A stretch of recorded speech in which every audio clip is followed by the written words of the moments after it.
choices shape our futures. The future of businesses, economies, careers, and our world. Insights illuminate better choices, allowing us to see differently and do more. At KPMG, we know insights reveal new opportunities. With us, you have the people and technologies to uncover insights and turn them into action, so you can innovate and transform, so trust can grow, and a more sustainable future becomes possible. When we act on insight, with the right people by our side, opportunity is everywhere. Let insights reveal new opportunities.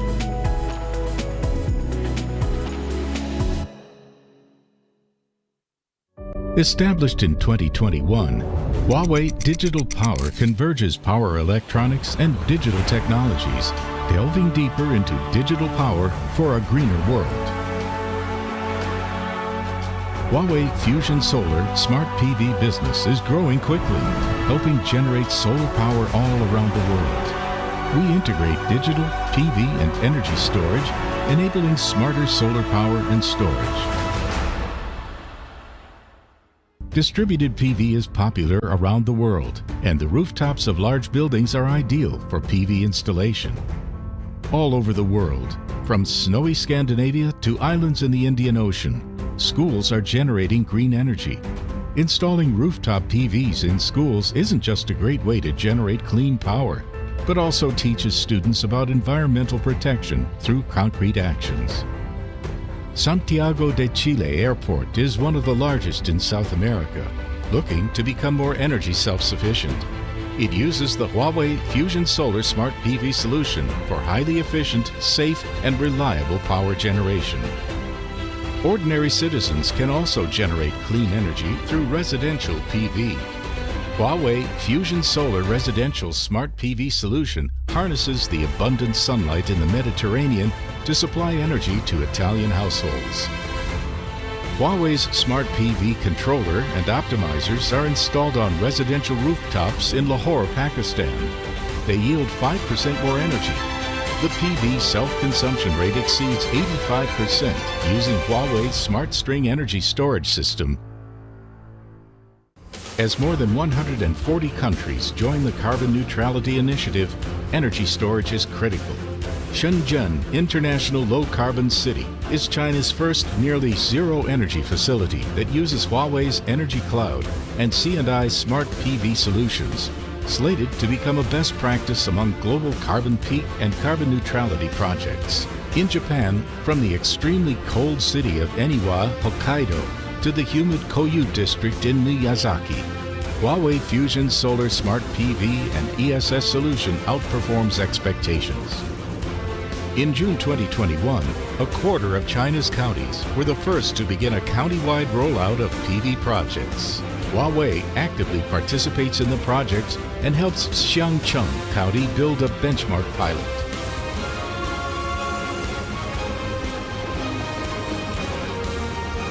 Green industries and solar-powered homes are the way of the future.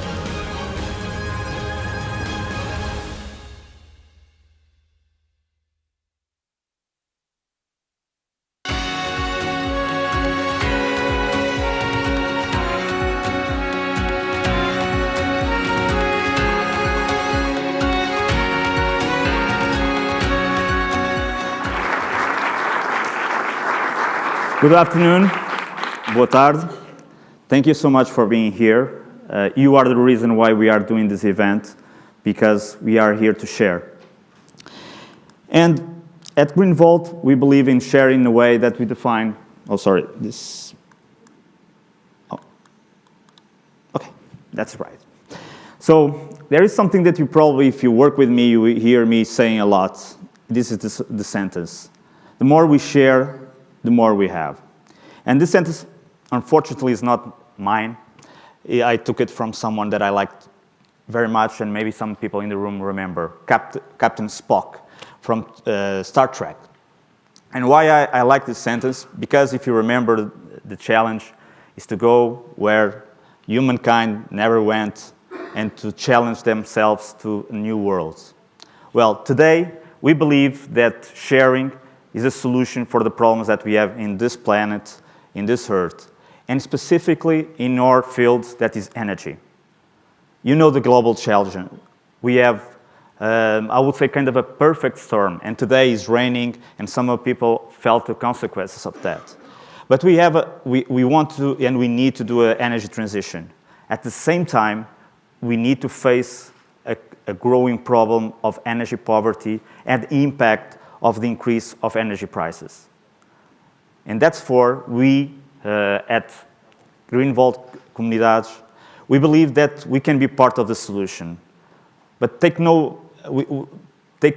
word as we believe. Part of the solution is not the solution, it's not a silver bullet. So we believe that sharing and bringing people to the table with different views, different experience, different approaches is critical. And one of them is decentralized energy, as you probably know in this room. Why decentralized energy is important? Because you are producing clean energy on the place where it is consumed, and you have the possibility to share that energy with your neighbors. And this is kind of a simple idea, I would say very simple idea, as all great ideas typically are.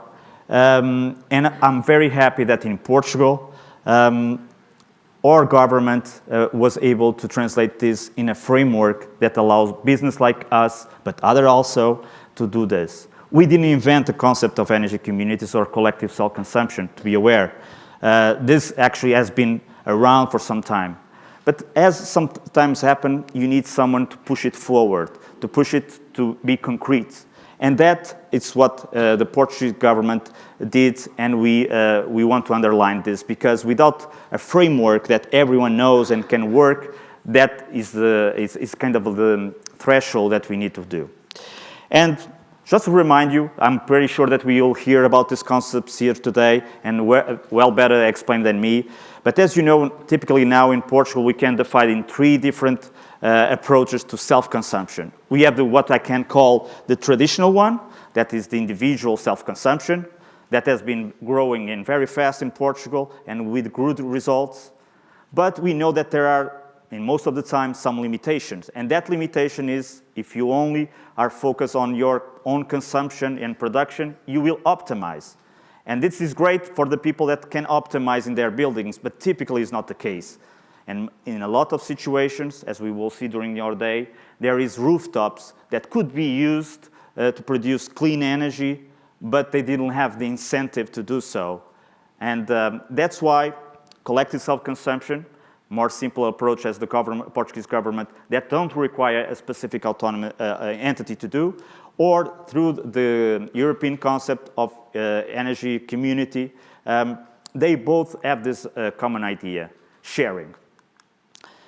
And how it's sharing important, and how it makes this solution, I would say, a very effective and short-term solution to the problems that we have.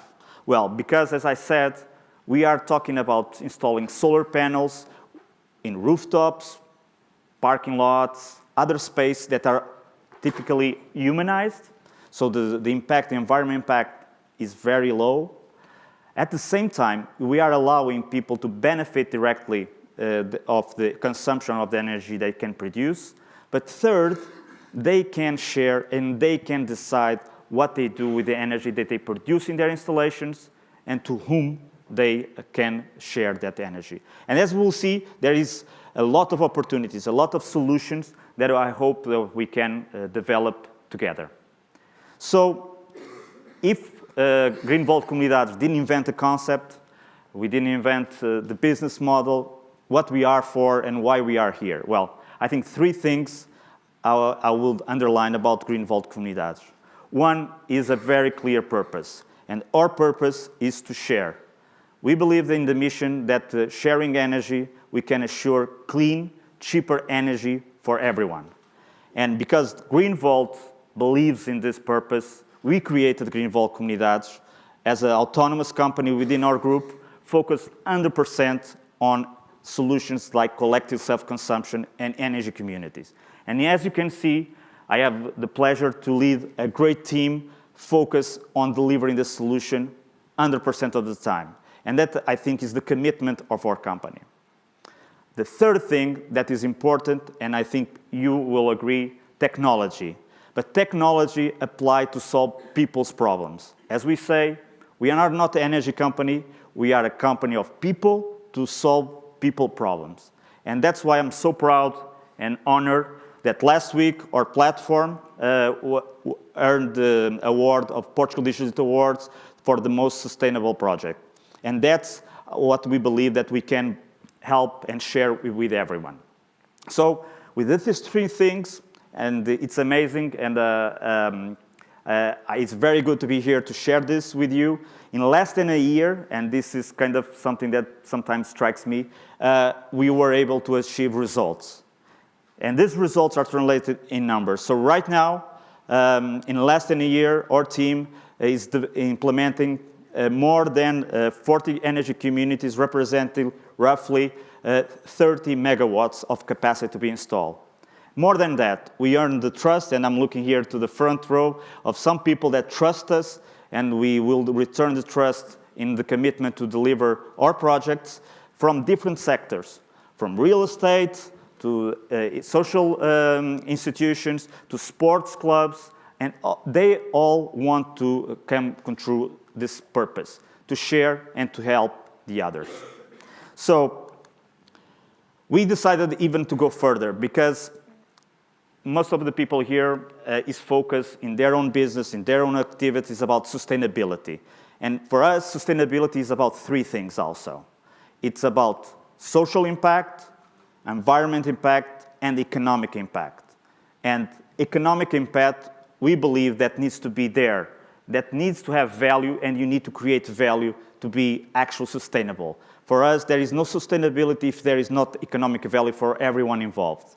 And we are happy to share that our business model not only is a business model that represents our core activity, but is even, we're able to challenge ourselves to create even more social impact.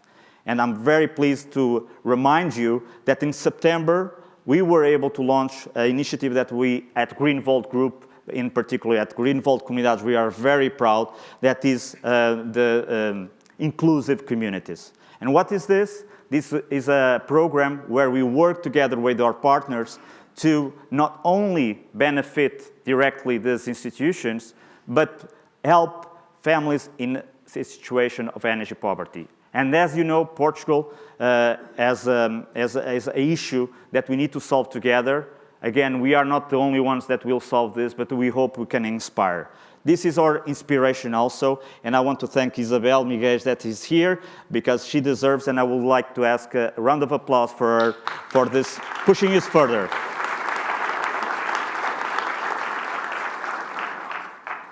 But we want to go further, and that's why we brought you here, because we believe that sharing is also bringing new perspectives.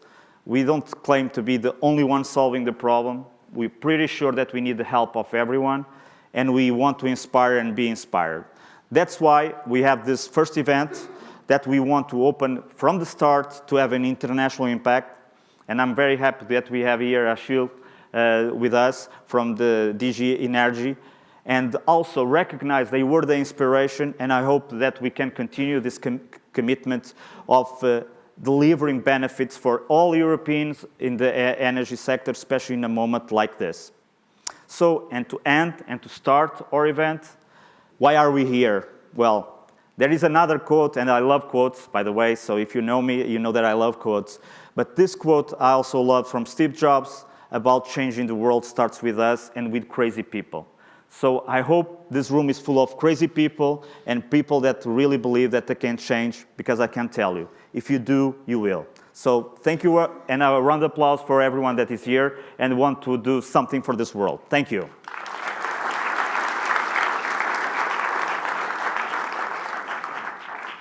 So, we are energy, and we start to say, and our claim, I know that it's powerful, is we are the solution. So we are the solution. It's the answer to some of the problems that I claim. Energy transition, energy poverty, inflation. You know because you feel it in your life and you feel it around the people. So we decided to bring the people that can share with us the vision about the challenge and how energy communities, collective self-consumption, can be part of the solution and requires the effort of everyone. Unfortunately, João Galamba, Secretary of State for Environment and Energy, is not here, but for a good cause, I think we all agreed. As you know, there was a scheduling of an extraordinary meeting of ministers of energy. It was decided 2 weeks ago, and it's tomorrow in Brussels. So João Galamba was not able to be here, but he was kind enough to send us a video that I will share with you. So I pass the roll the video, please. Let me start by saluting the audience and fellow speakers and by congratulating Greenvolt for the organization of this event. Unfortunately, I cannot be present since I must attend a last-minute meeting of the European Council of Ministers. Nevertheless, I couldn't miss the chance of delivering a couple of messages on energy communities. Ladies and gentlemen, in 2016, Portugal committed to achieve carbon neutrality by 2050, thereby assuming the challenge of the energy transition in order to significantly reduce its greenhouse gas emissions. If we are to succeed in decarbonizing the economy, the current decade until 2030 is crucial. The National Energy and Climate Plan for 2030 mirrors Portugal's strategy for the 2030 horizon and already demonstrates what is the path for the following decades, based on a combination of different policy options as well as technological options. The path to carbon neutrality requires joint action in several strategic areas, such as energy efficiency, diversification of energy sources with a focus on renewables, increased electrification of consumption, promotion of renewable gases, reinforcement and modernization of infrastructure, reconfiguration and digitalization of the market, and incentives to research and innovation. The country has a proven track record in optimizing and maximizing the incorporation of renewable sources in its final energy consumption. In 2021, Portugal reached about 60% of renewables in electricity production. We have a target of 80% by 2030 in our Energy Climate Plan, which is currently under revision. Notwithstanding, because of what we've already delivered and the clear path we've defined, it's possible to reach 80% of renewables in electricity production as early as 2025. The traditional electricity system was unidirectional and centralized. This paradigm is already changing. In addition to centralized electricity production, which include the highly successful solar auctions of the last 3 years, including the first for floating solar PV, the promotion and dissemination of decentralized energy production from renewable energy sources and energy communities deserves special attention. We believe that there is a fundamental role to be played by energy consumers within the scope of the electrical system, acting individually, collectively, or through energy communities, anticipating that they can move from mere passive consumers to active agents that produce electricity for self-consumption and for sale of surpluses, store and also offer flexibility services and aggregate production. The spread of distributed generation also translates into reduced costs by way of savings in the transport and distribution networks and the optimization of energy generation solutions. Simultaneously, planning of electricity grids must incorporate the dynamic management and constrained injection capacity, while integrating larger volumes of energy in a decentralized way. With this mindset, the government has been working to make national legislation evolve to respond to the evolution and challenges of the market. With the new legal framework for the national electricity system, published earlier this year, the government densified the already existing legal framework for self-consumption and energy communities, which allow citizens, companies, and other public and private entities to produce, consume, share, store, and sell the energy produced from renewable energy sources. Within the various amendments, this decree law imposes the installation of smart meters and smart networks and ensures, through the creation of the figure of the aggregator, the elimination of barriers to participation in the electricity markets. In the context of self-consumption, the intervention of the grid operator is also waived in some situations, and an objective concept of the electrical proximity is enshrined. Not just physical, which gives greater scope and legal certainty to the expansion of self-consumption activity. The dynamic sharing that allows, with efficiency, to optimize the flows of electricity between self-consumers that act collectively, encouraging the emergence of new areas of provision of these innovative services, is definitely consecrated. Also, earlier this year, the government published 2 additional diplomas approving exceptional measures aimed at ensuring the simplification of energy production procedures from renewable sources. Despite the recent developments in national legislation, there are innovative aspects that require further densification at the sectorial regulation and technical detail level, such as storage, the flexibility of decentralized production and consumption assets, and the possible participation in in ancillary services markets, in addition to the wholesale electricity market, with various possible modalities such as aggregation mechanisms. Self-consumption is not only an opportunity for citizens, but also for the industry, where technically and economically viable, the industry will be able to decarbonize itself through the self-consumption of renewable electricity produced in the vicinity of industrial facilities. Thus, the association of businesses in a cluster logic to carry out this type of project creates economies of scale and synergies which translate into greater competitiveness. There is an economic rationale behind the government's ambition in decarbonizing the economy.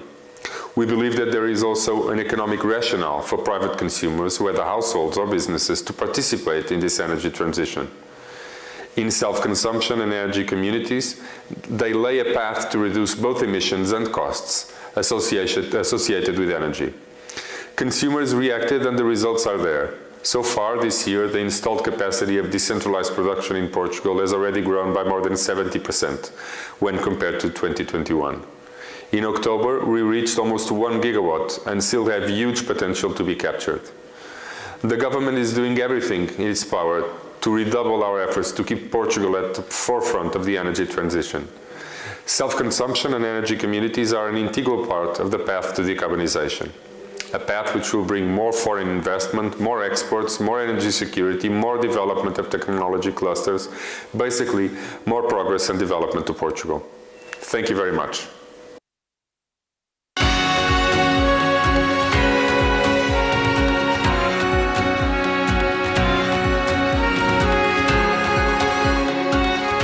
So, as promised, we had a message from João Galamba. I think it's very important. I'll always summarize the importance of self-consumption and energy communities in Portugal. But as I also said, the importance of the solution is not limited to our country. And that's why it's so important to have here someone from the DG Energy. And it was a great honor and privilege that I asked to Achille Anosset, officer at the DG Energy, to come to the stage and give his words. Thank you.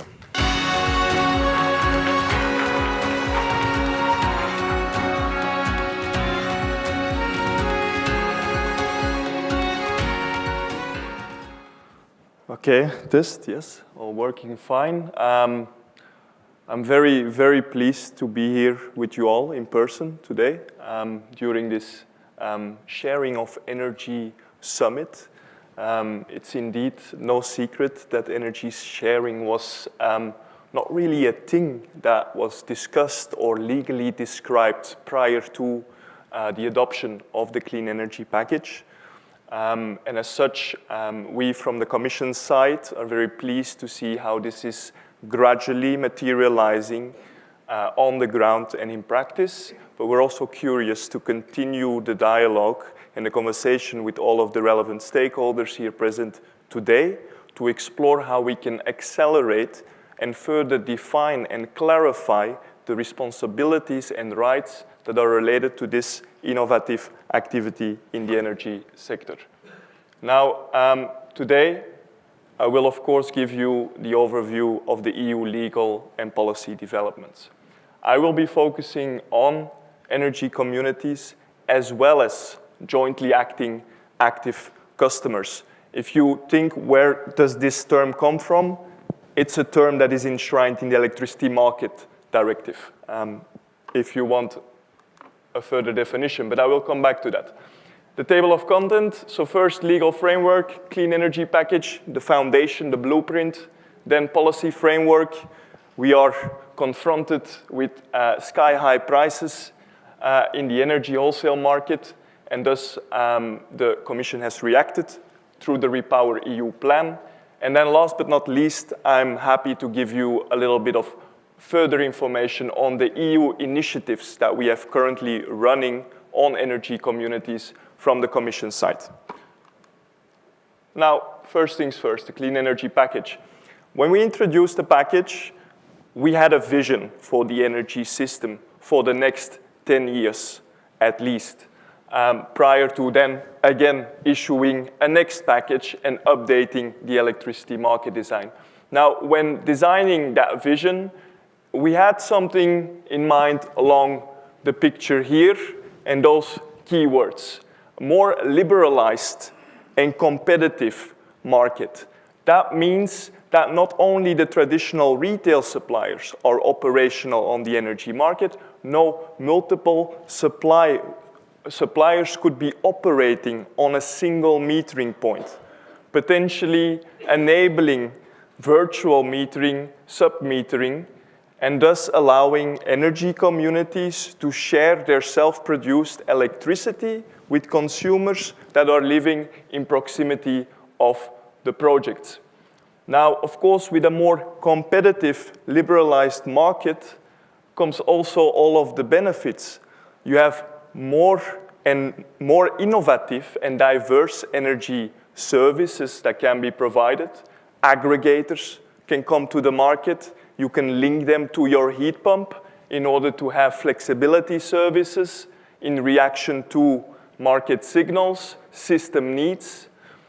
That brings us to digitalized. You need an interface for that. The consumer needs to understand what the impact of his or her consumption is when it's being consumed, but also what are the benefits of becoming more energy efficient in our energy use or shifting our demand at time of peak hours.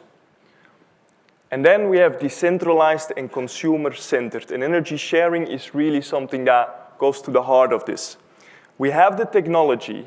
We already had it, actually, but we kind of reinvented and reintroduced it. We have the solar PV, we have the wind farms, we even have decentralized biogas plants. All could be used in order to foresee in our own energy needs, whether that's heat or electricity. And the consumer actually has the opportunity to invest in that technology, whether it's individually or collectively, benefiting from economies of scale through the energy communities, or just by jointly acting together as active customers through a legal entity or contractual arrangements. Of course, the system will be more integrated. Our heat supply will be electrified. We have biogas installations also under the impulse of the biomethane action plan proposed by the European Commission. Combined heat and power generation can follow from that. And of course, the obvious one in the room, why we started this endeavor, arguably in the first place, is decarbonization. Now, just the purpose of empowering consumers. Public acceptance, of course. If you have a wind farm or solar PV park in your proximity, it's not a lovely sight. I know there are some geeks in the room probably that love the technology and love how it looks like, but the average person is not that attracted to the technology in itself. But if you can benefit from it, and you can learn to understand energy, you can have knock-on benefits. You can mobilize private capital investments in the technology, but you can also increase flexibility in the market. And there is a huge potential for household flexibility if it's aggregated. And last but not least, it can transform the consumer into what the literature would call an energy citizen. We no longer think of energy as something that we passively consume at the end of the wire. No, energy is something that comes with social responsibility. We have to think of our position as a consumer in the market, but also in a wider ecosystem. What are the implications of our consumption patterns to other people, but also to the planet we are living on? And energy communities there can be a very important accelerator, or facilitator rather, because it allows us to also be part of the decision-making of energy projects. Now, with the Clean Energy Package, we basically introduced 3 models. We have the individual active customers, and we have the jointly acting active customers would be operating in one single building, multi-apartment building. And we have the energy communities. And with the energy communities, we have 2 concepts. We have the renewable energy communities. Those are the local ones. We have the citizen energy communities. And there the community can be located wherever in the country, maybe even wherever in Europe. The idea is that an energy community goes through a legal entity. It's a social concept. It's about decision-making with a collective of citizens, small businesses, local authorities, and about delivering social and environmental benefits to that community. The jointly acting active customers, all those requirements are not really there. And we encourage, actually, the member states to think about expanding the geographical scope of jointly acting active customers to the one that energy communities can operate on. And this is also why we applaud the action that the Portuguese government has taken in this regard in order to enable also jointly acting active customers to operate beyond building level. Now, the energy sharing model, it's a bit rudimentary, but it goes to the basics. We have the consumers, we have the energy community, where the members jointly invest in a legal entity, and then they use that money to buy renewable energy capacity. You have the pathway of the jointly acting active customers, where they simply jointly invest, rent, or lease renewable energy assets. For the energy communities, the way it's currently enshrined in the EU directives, it's about ownership, full ownership. Jointly acting active customers, there's some leeway, there's some flexibility. New types of governance models can emerge with that, and business models. And then, of course, what is produced can be self-consumed within a certain time interval by the consumers. Now, I already kind of went into this, so I'm not going to dwell on this too much. I think this is more for you a recap to see what are the differences between the 2 concepts. As a real important one, again, full ownership versus assets can be leased or rented. Control limited to small businesses, local authorities, and citizens versus any type of actor. Doesn't really matter. Now, energy sharing, it's all good. It delivers on benefits that we need. We need clean energy. We need affordable energy. But we have to be mindful when designing our legal and regulatory framework with regard to this activity. Because although in the short term it is a solution, in the long term it will continue to be a solution if it is a dimension of flexibility services. Going into the future, we no longer would maybe talk about collective self-consumption. We would talk about flexibility, and then self-consumption could be part of that service that is being provided. And the reason why we should be mindful of that is, I try to capture it here, is energy sharing at the local level, you still use the distribution grid. You have to be mindful that you still avoid congestion. You might be able to avoid congestion at the higher voltage level, but there will be increased congestion also at the lower voltage level. And so does there need to be price signals or some type of control from the grid operator to ensure that the self-consumption can be curtailed at times when needed? Then, of course, what we need to be mindful of as well is that when you self-consume, let's say that we are all sharing energy between us, and we're producing our electricity on a sunny day, otherwise in Lisbon, at 10:11, which is maybe peak hour, at least in Belgium it was this morning. We could look at the wholesale prices and say, well, I don't have to consume any electricity or not that much as I was envisioning that would be allocated to me from the production installation.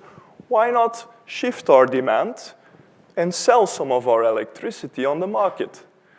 Now, you create an extra revenue stream, and in addition, it's a cost-effective way of deploying renewable energy assets. Because there is high demand, you can shift demand, your renewable production can be used by someone else on the network that needs the electricity and cannot curtail or shift it, him or herself.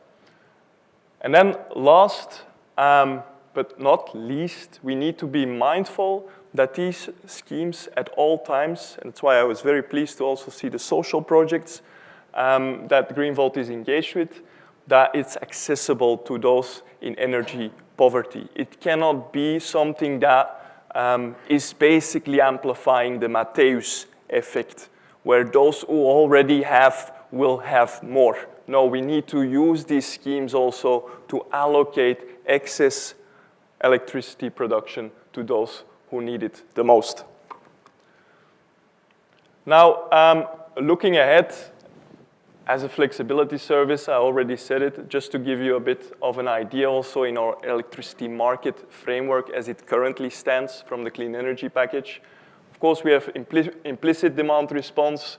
Here, what is key to know is that we have these dynamic pricing contracts, but also a push for time differentiated distribution network tariffs that can provide proper signals that might at times conflict with each other. So we need to be mindful about that as well, but proper signals in order to shift and react our consumption behavior and production behavior potentially as well. Explicit demand response, of course, here it was already mentioned by João. Aggregators are key to remove barriers to participation to balancing markets primarily, but also capacity markets for a group of consumers. And we granted them also the right to participate to any relevant market. And so that means the balancing and the capacity market as well, and thus either remove those barriers or make sure that the aggregation model is in place. And that needs to be flanked and subsequently, ideally going forward when congestion issues, capacity issues further arise at the local distribution level with congestion management markets. And in this regard, I should mention that the Commission is also working on a network code to enable demand-side flexibility through removing regulatory barriers for these type of actors to participate. Now, Repower EU. I see I don't have a lot of time left, so I'll go super fast. Update of the targets. This is basically what underpins it all. We need to decarbonize faster in order to decrease our dependency from untrusty external energy suppliers, to not name the elephant in the room. And of course, we have a Repower Chapeau communication. It's a less attractive quote, as Joan has put forward.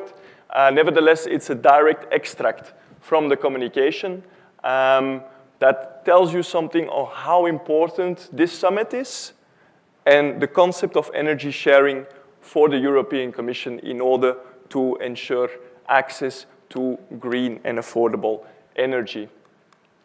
Now, we have key instruments in this regard to realize also the Repower EU plan. We have the EU Save Energy communication with a focus on heat pumps. We have the EU Solar Strategy with the EU Solar Rooftop Initiative, where we want to increase capacity to 600 gigawatts by 2030.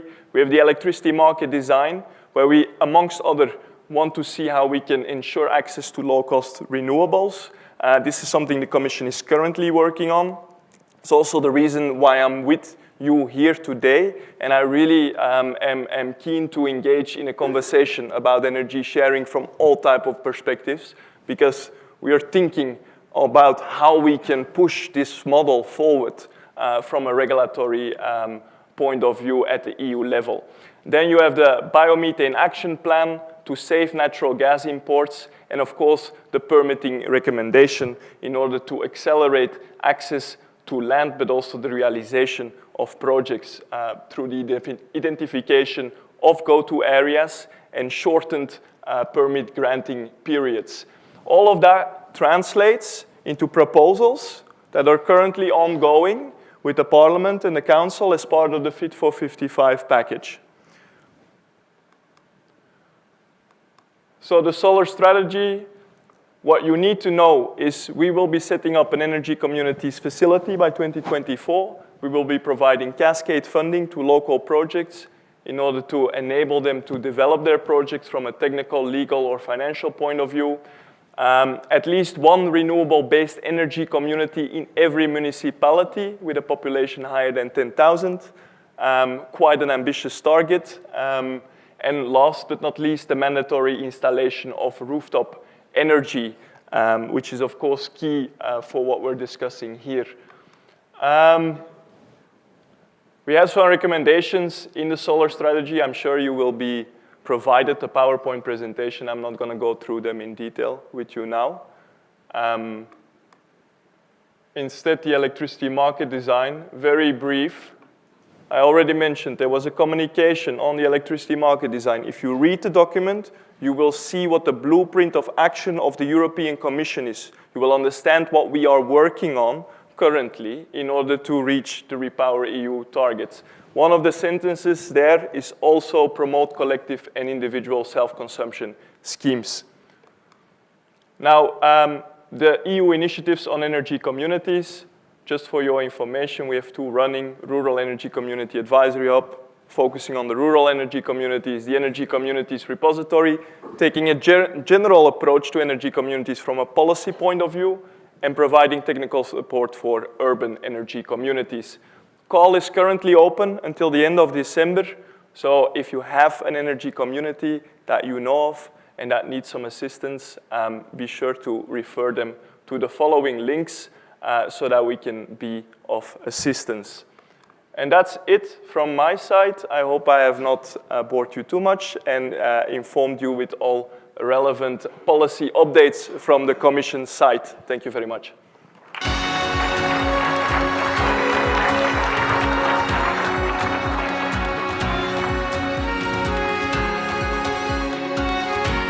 So I think we had the luck to have this overview about European framework. And as you see, this is something that is not only important, but can have impact. And it's very good that we have Achille to show us the complexity, but at the same time, the energy and the focus to solve this problem that requires all of us. And of course, we are here because this problem to be solved is also an opportunity for creating solutions and business solutions. And in that I'm very happy to have with us Pedro Silva from KPMG to talk us a little bit about the overview of the business opportunity around energy communities and collective self-consumption. So I call Pedro Silva to come to the stage. Thank you.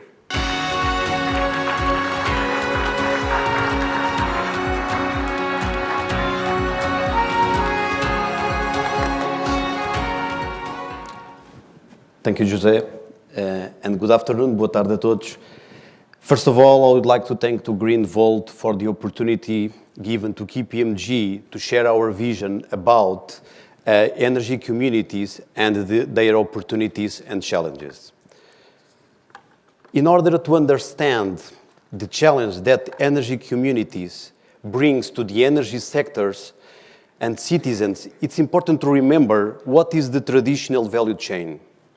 The energy system today are very evolved, supported by a linear value chain where production is the combination between large centralized centers and smaller decentralized centers with the usage of several fuels that allow the energy generation whenever necessary. Environment concerns, commercial and economic factors besides specific national and European Union's initiatives, have driven the energy transition.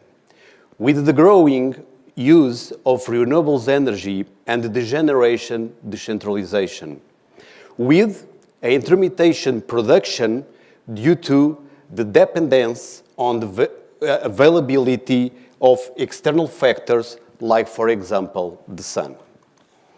And what are the European Union ambitions?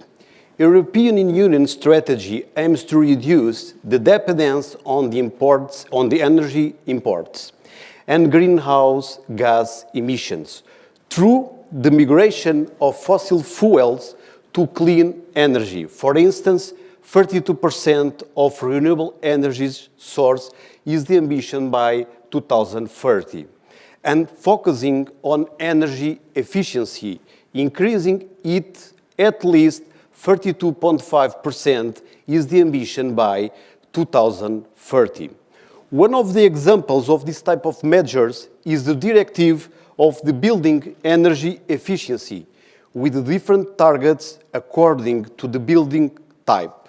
Large public and commercial building until December 2026, other large buildings until December 2027, and finally all new resident building until December 2029. So, in the last years, we have been observing the shifting from centralized fossil fuel energy generation towards decentralized renewable energy generation, one-way generation flow to microgeneration and managing energy at the local level, and final and very important, an evolution from consumer to prosumer with the democratization of energy generation and consumption. In line with this, we expect that in short, medium term, a microgeneration of electricity through renewable energies is usual instead of exception. So, why energy communities? Or if you prefer, how do energy communities appear? The energy communities is part of this democratization process. The main purpose of the energy communities is to make energy more sustainable, more cost efficiency, for instance, eliminating specific costs, for example, network access costs, and empowering local actors such as suppliers, citizens, and so on. Energy communities execute different activities: production, storage, distribution, and obviously consumption. And they can range from residential and industrial buildings to citywide neighborhoods. Self-consumption, to be attractive, should consider energy communities, because an individual producer depends significantly on the coincidence between energy production and its consumption. In the energy communities, it's more easier to align production and consumption because you have more entities with different needs, contributing with this to energy system resilience by reducing the dependence on distant systems and reducing the energy system loss through the use of local networks. Additionally, the implementation of energy communities doesn't require a new high voltage infrastructure and respective investment, since energy is produced and consumed locally. And it ensures that the electric system is not overloaded, therefore lowering of the electric system costs. In sum, the adoption of energy communities achieve a set of benefits around 4 dimensions. The first one, the energy efficiency, because energy communities improves distribution and reduce loss and ensures the major line between production and consumption. The second, sustainability, because this solution reduces the carbon footprint by decreasing the use of fossil energy and ensure the electric mobility along the territory with less investment. The number 3, reduce energy poverty. Energy communities provide energy at more competitive price due to the efficiency and cost reduction. And finally, the development of local economy, because this solution ensures more investment in local economy with more jobs and more service for local suppliers. In order to demonstrate the potential of this type of solution, as a curiosity, the rooftops in Portugal have space, or if you prefer, capacity to provide electricity for all domestic and commercial needs. However, in order to ensure the growth of the energy communities, there are challenges that must continue to be addressed. Be competitive to drive attractiveness, namely for prosumers and consumers, considering that it is difficult to raise funds for citizens and small and medium business. Some projects require a lot of time, with complex licensing and the involvement of several entities, with impact in time to market. Lack of know-how in less mature technology, with impact in the implementation period and time required to achieve results. On the other hand, energy communities, in some cases, need to have capacity to execute some system service, namely in terms of electricity allocation, estimation, and management. And finally, technology production requires expensive and rare materials, for example, photovoltaic panels, which impact time and cost. So in conclusion, with the rising energy price, as well as the need to accelerate the energy transition process and respond to the increased electric charging and mobility, energy communities can contribute to efficiency, resilience, and lower costs. But investment is required, being essential public funding as a mechanism to accelerate the introduction of this solution. However, this is not only a financial challenge, it's a mobilization one, require participating of energy entities, technology players, and others to act. But there are some good news.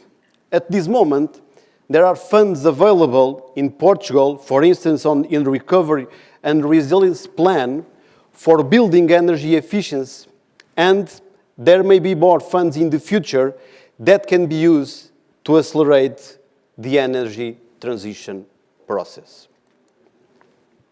Finally, I would like to thank you for your attention, reinforce that the change in the energy sector are huge, which require us deal with uncertainty and change at the high speed, but the future will absolutely grow through the energy communities. Thank you.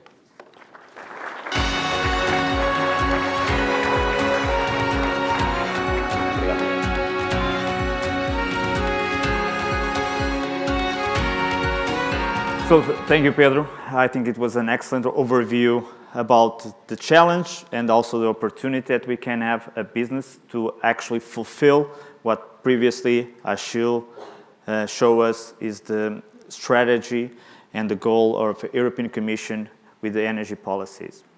And in that, as a word that I bring it a lot, sharing. Sharing is caring, as we say, and what we wanted to bring here and also share with you is something that I'm extremely proud of, not only because we had the award, but because it was a work done, I think, in, I don't know, some of you probably know the best practice of digital development, but I think we used them all, and we were able to deliver a platform to allow sharing energy.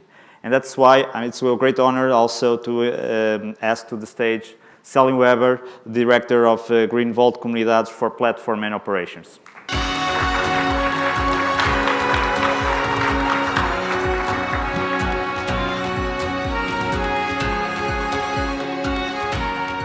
Hello everybody, thank you all. I'm very pleased to be here today to talk about the work that we did and to share with you our platform for sharing a cleaner and cheaper energy. So it's obvious for all of us that we need change. We need change because the world is changing. The weather is changing, climate is changing. If I think about it, when I was already in university, sea levels were 10 centimeters lower than they are today. So that's huge. CO2 levels worldwide rose by 10% in just 20 years. So this is a fact and this is reality. This also brings added stress to energy poverty.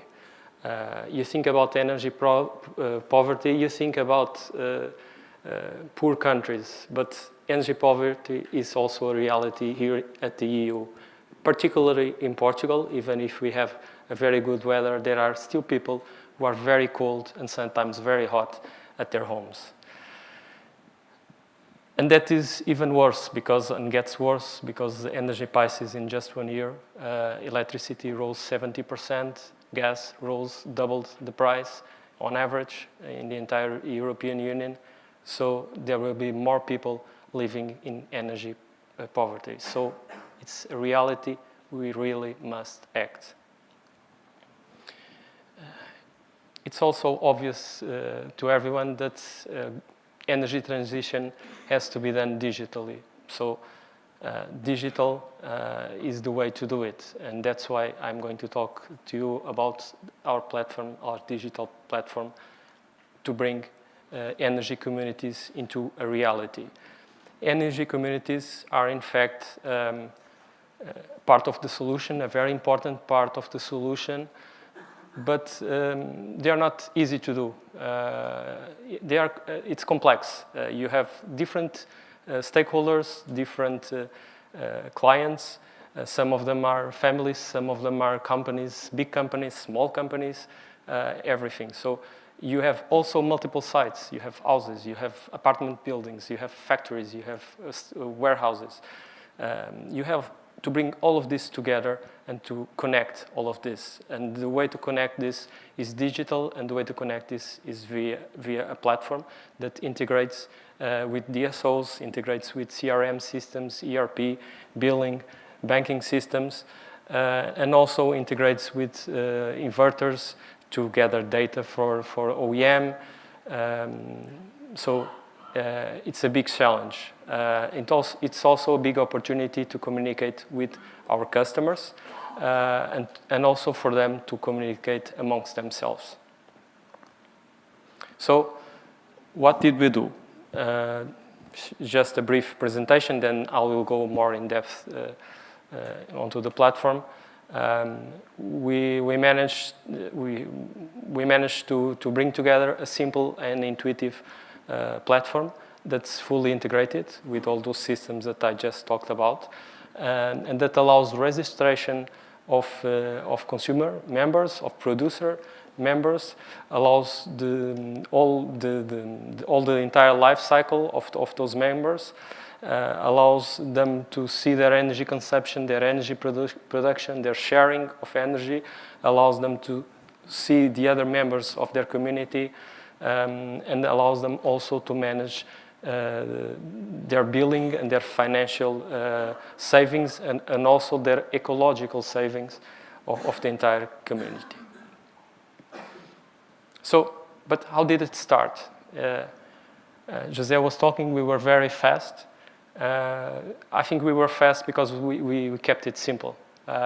We really started on a completely analog way, just a meeting between a couple of guys with a blank sheet of paper, color markers, and we scratched a solution from zero because there is not much to copy, thankfully. And so we started simple, and we managed to keep it simple and to make As you can see, some of the final screens are very close to the ideas, the early ideas. We tried and we managed to keep it simple so that it's not a platform for us, it's a platform for the customers or for people. Everybody needs to understand what we are saying. So we also built it on a modular way. It's a modular platform. 3 of the models are fully developed. I'll go in depth into them. And 2 of them are under development, namely EV charging integration and self-consumption module. I'll talk at the end of presentation about those 2. So the communities management model is in fact the core, the backbone of the platform, is where we manage the entire customer's life cycle. We manage the energy, their data, their bank account authorizations, and so on. All of the billing and invoicing is done there. All the connections with the DSO, with the inverter, data from the inverters go there, are worked, and then translated, we'll see in the next slide, onto the client platforms. Client interfaces, 2 interfaces, one apps, Google Store and App Store, and one other interface, it's a web interface. The information that's on both of them is the same. Obviously, the depth of the information is adapted to each platform, but customers can see real data time, analytics and historic data from their consumption, production, consumption from the grid, from the community, sharing. They can also see the other members of the community, if they are producing or they are just consuming energy. They can view and consult the documents from their contracts, for also their bills. And they also get messages and will be able to send communications back to us and amongst different members. So, in fact, this is supposed to be and will be a way of connecting also digitally the entire community. The third model that's completely fully developed, it's a proposal generator, because time is of essence. We managed to develop a platform to produce high-quality proposals so that we can reach our audience and above all, with quality, so that we can implement faster energy communities around Portugal and later, hopefully, around the world.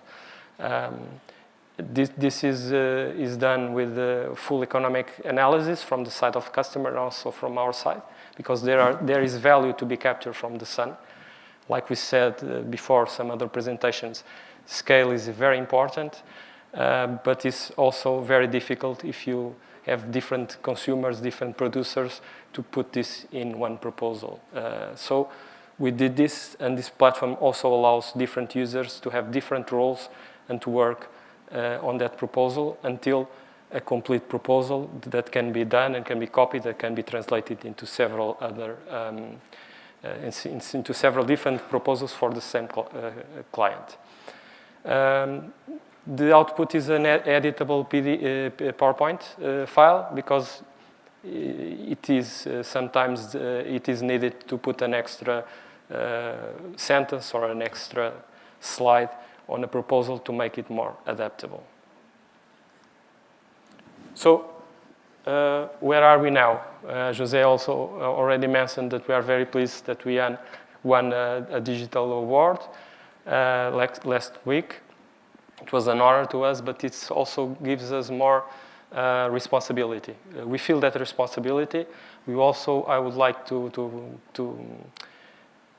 use this opportunity to thank to our partners, to the entire team, our team, also to Digitalmente, implementation partner, and also to all of team at GreenVolt, namely IT and legal team, that also gave lots of support and made it happen, and are still making it happen, because this is just the starting of a lot of work that we have ahead.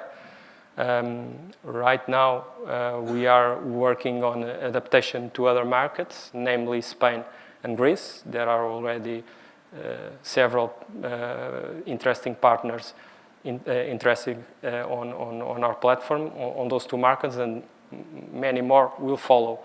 The European directives and the European legislation are a very important way of expanding this throughout Europe.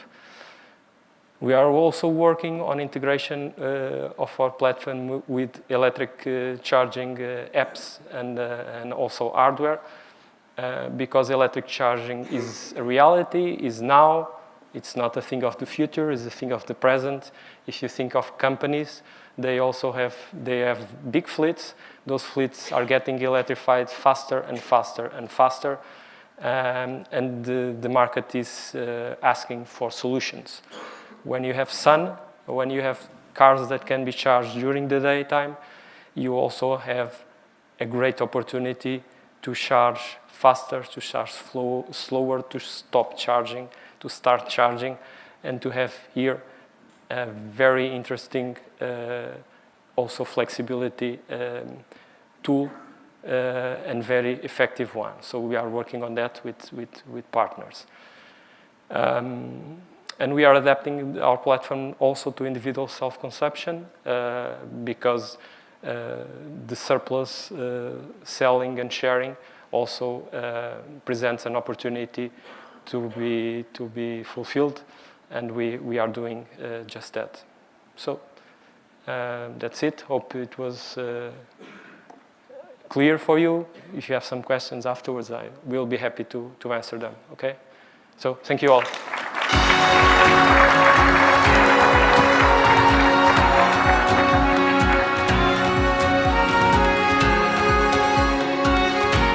Thank you, Selvin, and thank you for the presentation. I hope you enjoy it and maybe you are interested in exploring with us. But now, as I said, sharing is a word that we are using, but it's for a reason, because the success of Greenvolt Comunidades didn't happen by accident. It depends on several building blocks, and building blocks that we had to share and create solutions with other partners. So that's why we created this section about the building blocks that we believe that were important to allow us, to our business model to develop, and I hope that can also serve in looking for a European perspective. What are the building blocks required to the solution to be implemented and to have impact on consumers, giving clean, cheaper energy for everyone. So it's my great honor to ask first on the stage Monica Pacheco from CMS Lawyers to give a legal perspective. Monica, please come to the stage.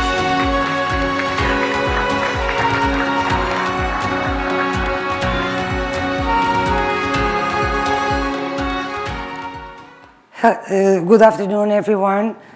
As someone said some days ago, legislation is the best technology, because the legal perspective might be the less interesting topic of this summit, but it's definitely necessary, because without a legal framework, these projects and our targets cannot be achieved.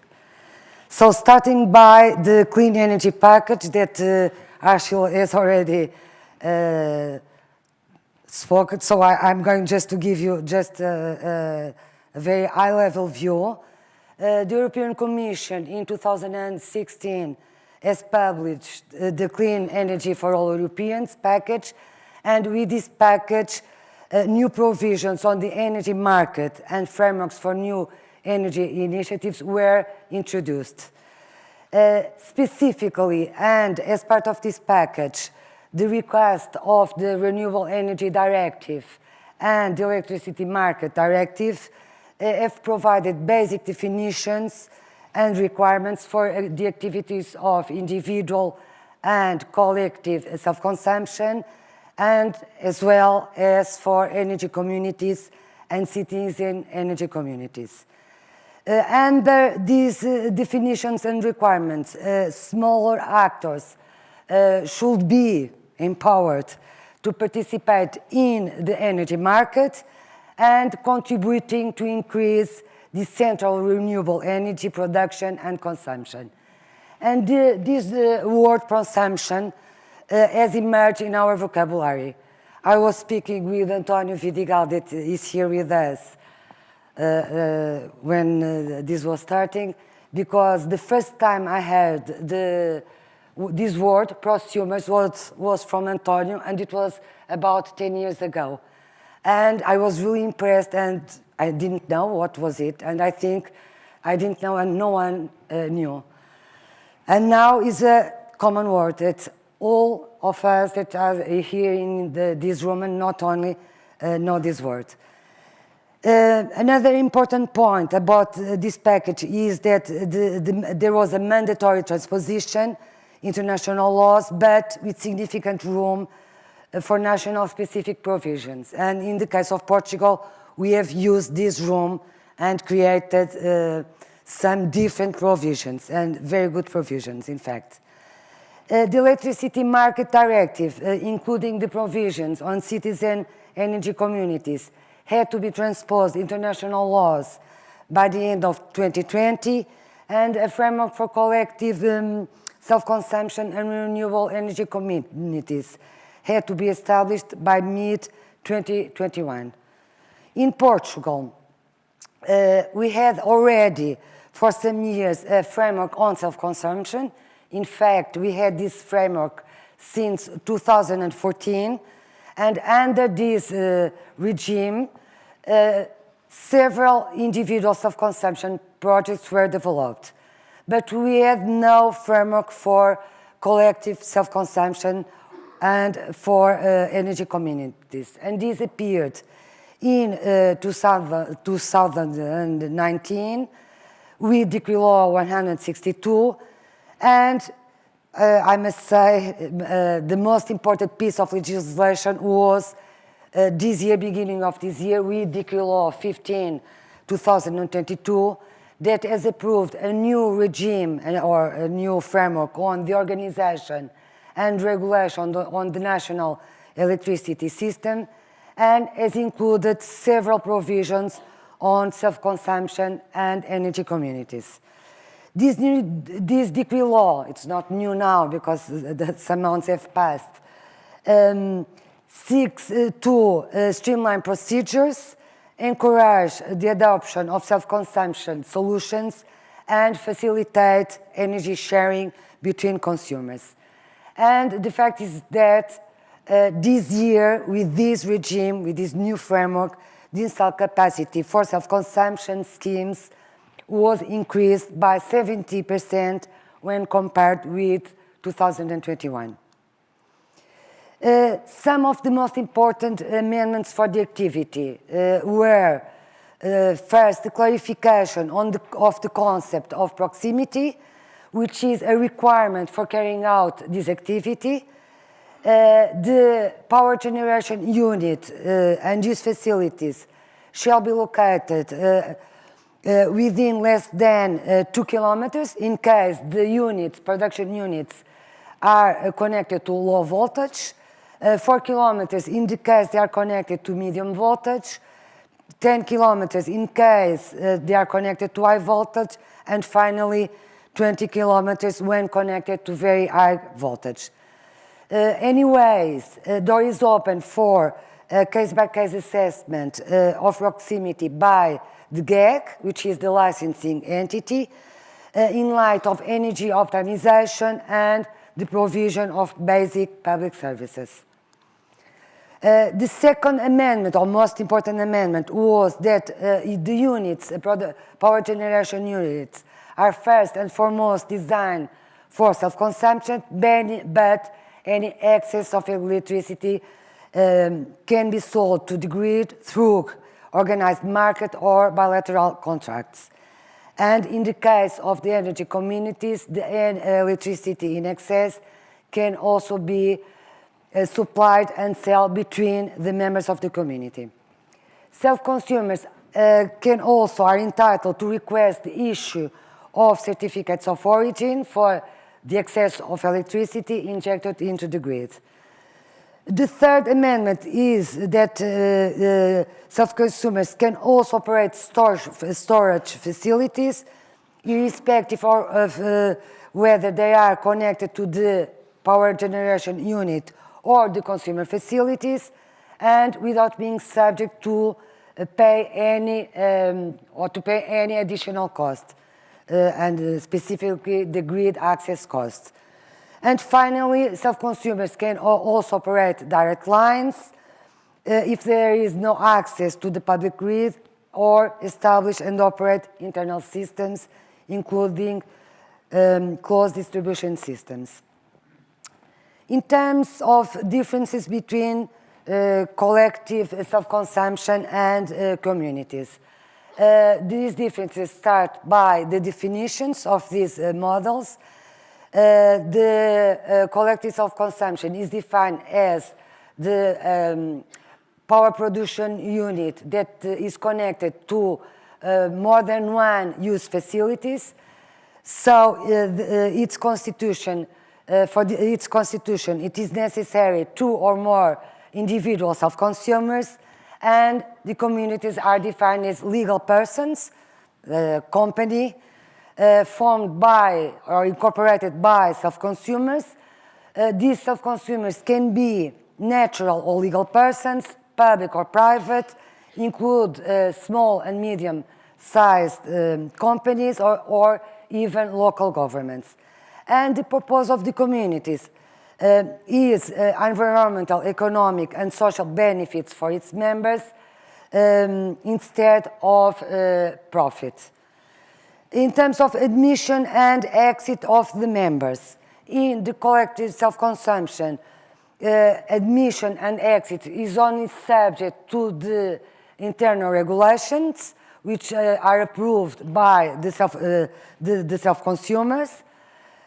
And in the community, the admission shall be open to all the members of the community that wish to make part of this legal person.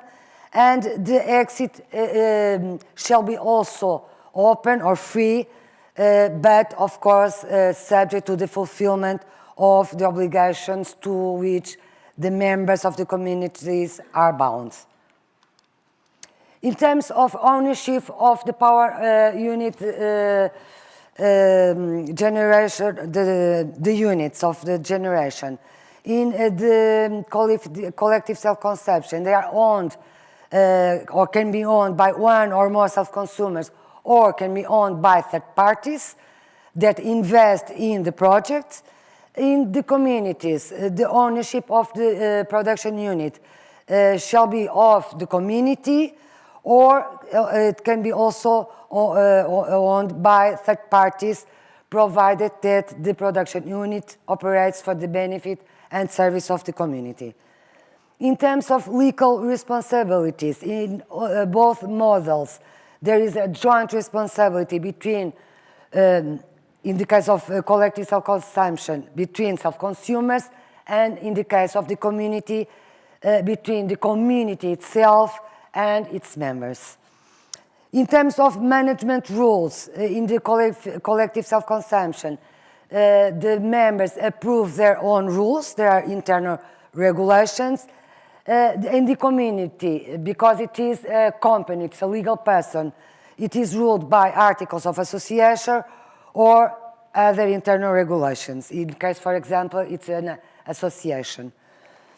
Finally, in terms of management, the self-consumers in the collective self-consumption have to appoint a managing entity, which is this EGAC, the managing entity of collective self-consumption, and this entity may be one of the self-consumers or a third party. In the case of the communities, the managing entity can be the community itself, one of its members, participants, or also a third party. In terms of licensing, I'm not going to bore you with all the procedures, but just to give you some highlights. These production units are licensed as any other electricity generation power plants, which means that a prior control procedure is required, and the type of this prior control depends on the installed power. If the installed power is higher than 1 megawatt, a production license and operation license are required. If the installed power is between 30 kilowatts and 1 megawatt, a prior registration and operation certificates are required. And in case the installed power is between 700 watts and less than 30 kilowatts, only a prior communication is required. And in some cases, the capacity is equal or less than 700 watts, they are not subject to any prior control, except in case any excess of electricity is injected into the grid. The title of reservation of capacity is not required, except if injection into the grid is higher than 1 MVA. And finally, grid operators are only consulted in some cases. So consultation can be waived most of the times. And I think I have there 3 minutes, but I think I spoke more than 3 minutes. So about future, I'm sure everyone is going to speak about the future. So I'll just say that personally and our team is assisting to an increased number of projects of collective self-consumption and communities. We believe that new players and business models capable of satisfying Portugal's energy needs are likely to be developed, and new contractual structures, and lawyers are very creative, so I believe many different models and structures will appear in the next future. And thank you.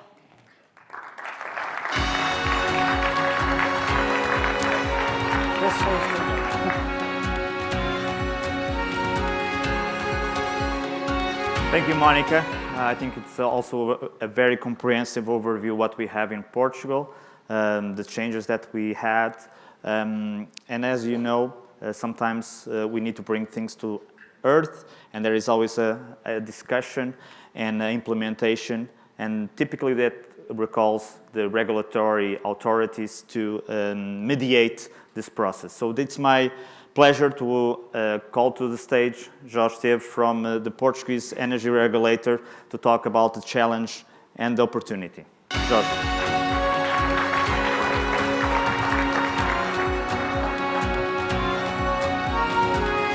Good afternoon all. Thank you very much to Greenvolt for this invitation. It's a great pleasure to us to be here and also to contribute to this discussion about what is sharing energy. Basically, when preparing this presentation, we concluded that it was important to go why we are discussing this. And the challenge that we have today is so big that we must emphasize this because all of us must participate in the process. We want to reduce in the next 30 years a lot of our emissions of greenhouse gases. And basically what we see is that it's necessary to reduce a lot till 2030 in the energy industry, but also, and this is important for the discussion that we have today, in the residential sectors and buildings, and also in mobility. We believe that this is important for justifying what we are discussing today in the logic of communities and so on. But the challenge is probably in another dimension, bigger, because what we want in the evolution of the primary energy consumption is to reduce when we have the peak in the 2005 of almost more than 310 terawatt hours, we want to reduce to a little less than 145 terawatt hour in 2015. So this is a long way. It's probably today we are into 240 terawatts hour. We want to reduce all these lines in the next 30 years. This will be possible increasing renewals. And our objective in Portugal is to reduce from 31%, to increment to 31% to 85%. And this will allow, and this is a topic from today, our external energy dependence from 66% that we have today to 15%. This will be done with electrification of the society, not whole, but with electrification. And this is what is the vision that we had in 2019 in our Portuguese roadmap for carbon neutrality 2015. This is probably a vision that is already overpassed, because today we are more ambitious, and we know that there are being prepared more ambitious objectives, and they are declared last Friday, I believe. Only the CO2 hard-to-abate industrial sectors and the specific mobility needs will need other alternatives than electricity. It was the vision in the time. Probably we must discuss also this, but the logic that we are developing is under this framework. But it's important to see all the framework. And in our perspective of regulators, we must begin to say that we are in a European Union internal energy market, and you are a member of our energy union. So we must continue to work in the integration of European markets, because this is one of our points of our system. But what we are discussing today is that also local energy economy is important to foster local and decentralized energy and the involvement of all the consumers in the economy. The third part is probably something that we must begin also to discuss, is the circular energy economy and how this can manage and be involved with this, because it only will be possible to attain our objective of neutral carbon society if we are able to integrate all the energy vectors and integrate all the economic sectors towards the circular economy transition. I believe this is also a point. But for today, what we want to discuss is the decentralized and local energy economy, where the clean energy package for all Europeans is already spoken. I will pass the comments about this. A comment very important related to energy efficiency first as an objective, reinforce the importance of renewable penetration, self-consumption, energy sharing, energy communities, and peer-to-peer relationships. Why we are saying that electricity is very important this is a message that is important. The evolution of technology and the situation that we have today for the technology show that the technology of electric systems are the more efficient that we have today, and allow the right and the centralized use of energy renewable sources. Is the reason because we are defending the electrification of society. Distributed energy resources ensure the decentralization of the electrical system, development of a proximity economy of energy, and local integration. We are speaking about, we see PVs, eolics, but also inside the consumptions, heat pumps, electric vehicles, emerging battery technologies. These are the distributed energy resources that we will have available for the electric system of the future. All of this, it was not possible without digitalization, and we have an example shown by our colleagues from Greenvolt at this moment, some moments ago. But also, we are expecting to be able to see objectives like net zero or even positive energy buildings and districts. We believe these are the main the vision about how to face energy efficiency first. I will share with you some of the work that we have been developing at our regulatory authority about some of the contributions that we can do for this evolution. Already in place, I believe that platforms for self-consumption and energy sharing were developed during the last 3-4 years, complementing what the law was the definition, and giving support to our DSOs to implement the platforms that will be needed. A lot of work is necessary after to have the law, after to have the codes and the regulations. After implementing, it is hard to do it, and this involves a lot our network operators, and a lot of work has been done, and after from the users that need it. We began with some pilot projects for testing different sharing keys that are in preparation. It was a topic that it was identified very important, the problem of implementing different sharing keys. The law solved the problem in the beginning of this year. However, there are already in perspective pilot projects for testing it with our main DSO. So all the communities or the collective self-consumptions that want to prepare some different keys, implement different sharing keys, please contact our DSO, because at this moment is the moment to test and to see what are the real facilitators from there. We are creating conditions for facilitating the sale of the reasonable surplus of energy due to this kind of communities or self-consumption, individual or collective. And what we see is an increased penetration achieved from the individual self-consumption and some barriers identified that we have spoke already affecting the collective self-consumption. We must identify them and try to solve them. However, there are a lot of other little steps that are necessary. We try in the last very recent revision of our manual of procedures, allow the aggregate participation of consumers in small renewables and generations of less than 1 megawatt in all the market segments. And we are trying to facilitate self-consumers with less than 30 kilowatts. There are a green line for the... we are also contributing for leveling of the playing field for the storage activities. A new one is necessary to define and identify what are the difficulties and the barriers for their activity. Also, already in place, we try to clearly distinct what are the roles of the traditional suppliers and the independent aggregators that it was in the European directives. We also to try to explain and to clarify what are the roles of the balancing responsible party and the balancing service providers. This is important for each one, understand what is their cost and what the role that they want.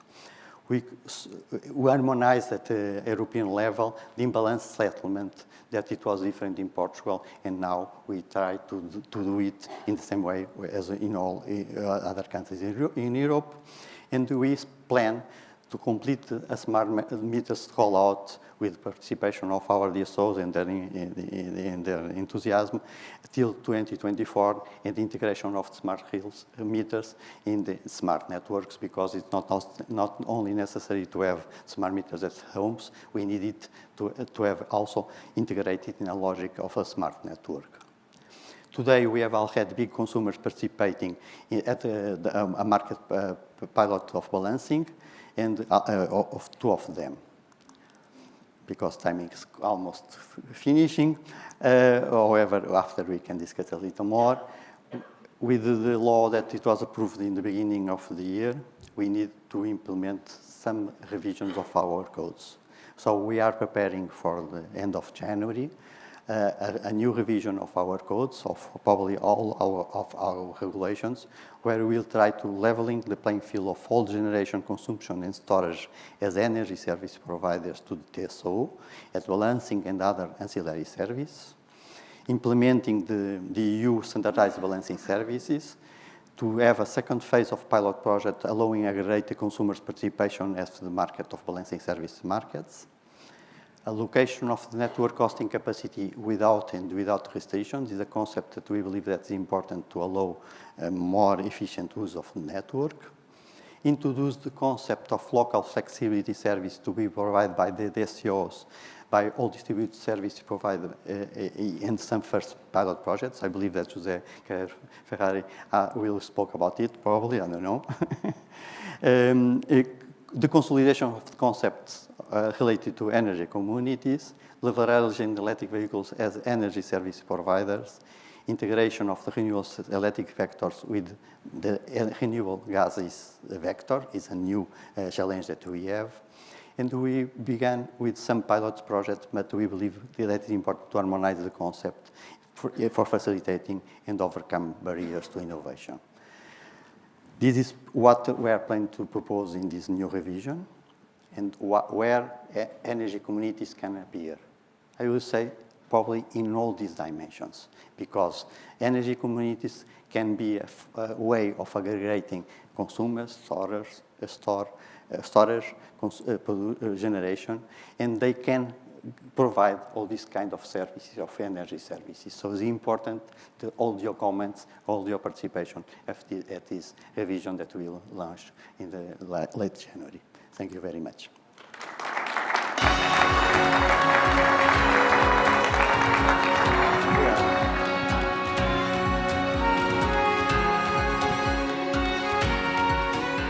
So thank you, Jorge, for this very good overview. As you can see, there is a lot that has been done, but a lot needs to be done. And I think what I would like to stress here is that we do it by doing. So I want to recognize the effort, not only from the regulator, but from other agencies that are putting their effort to move forward. And in that spirit, one of the most important ones that has been called out very times here, the DSO, the Portuguese DSO, e-Redes, of course, is a very important component because this is about using the distribution network. It's about creating a new reality on a previous reality. And that's why I want to publicly thank to e-Redes and to the people that has been collaborating with Greenvolt Comunidades in order for this to be true.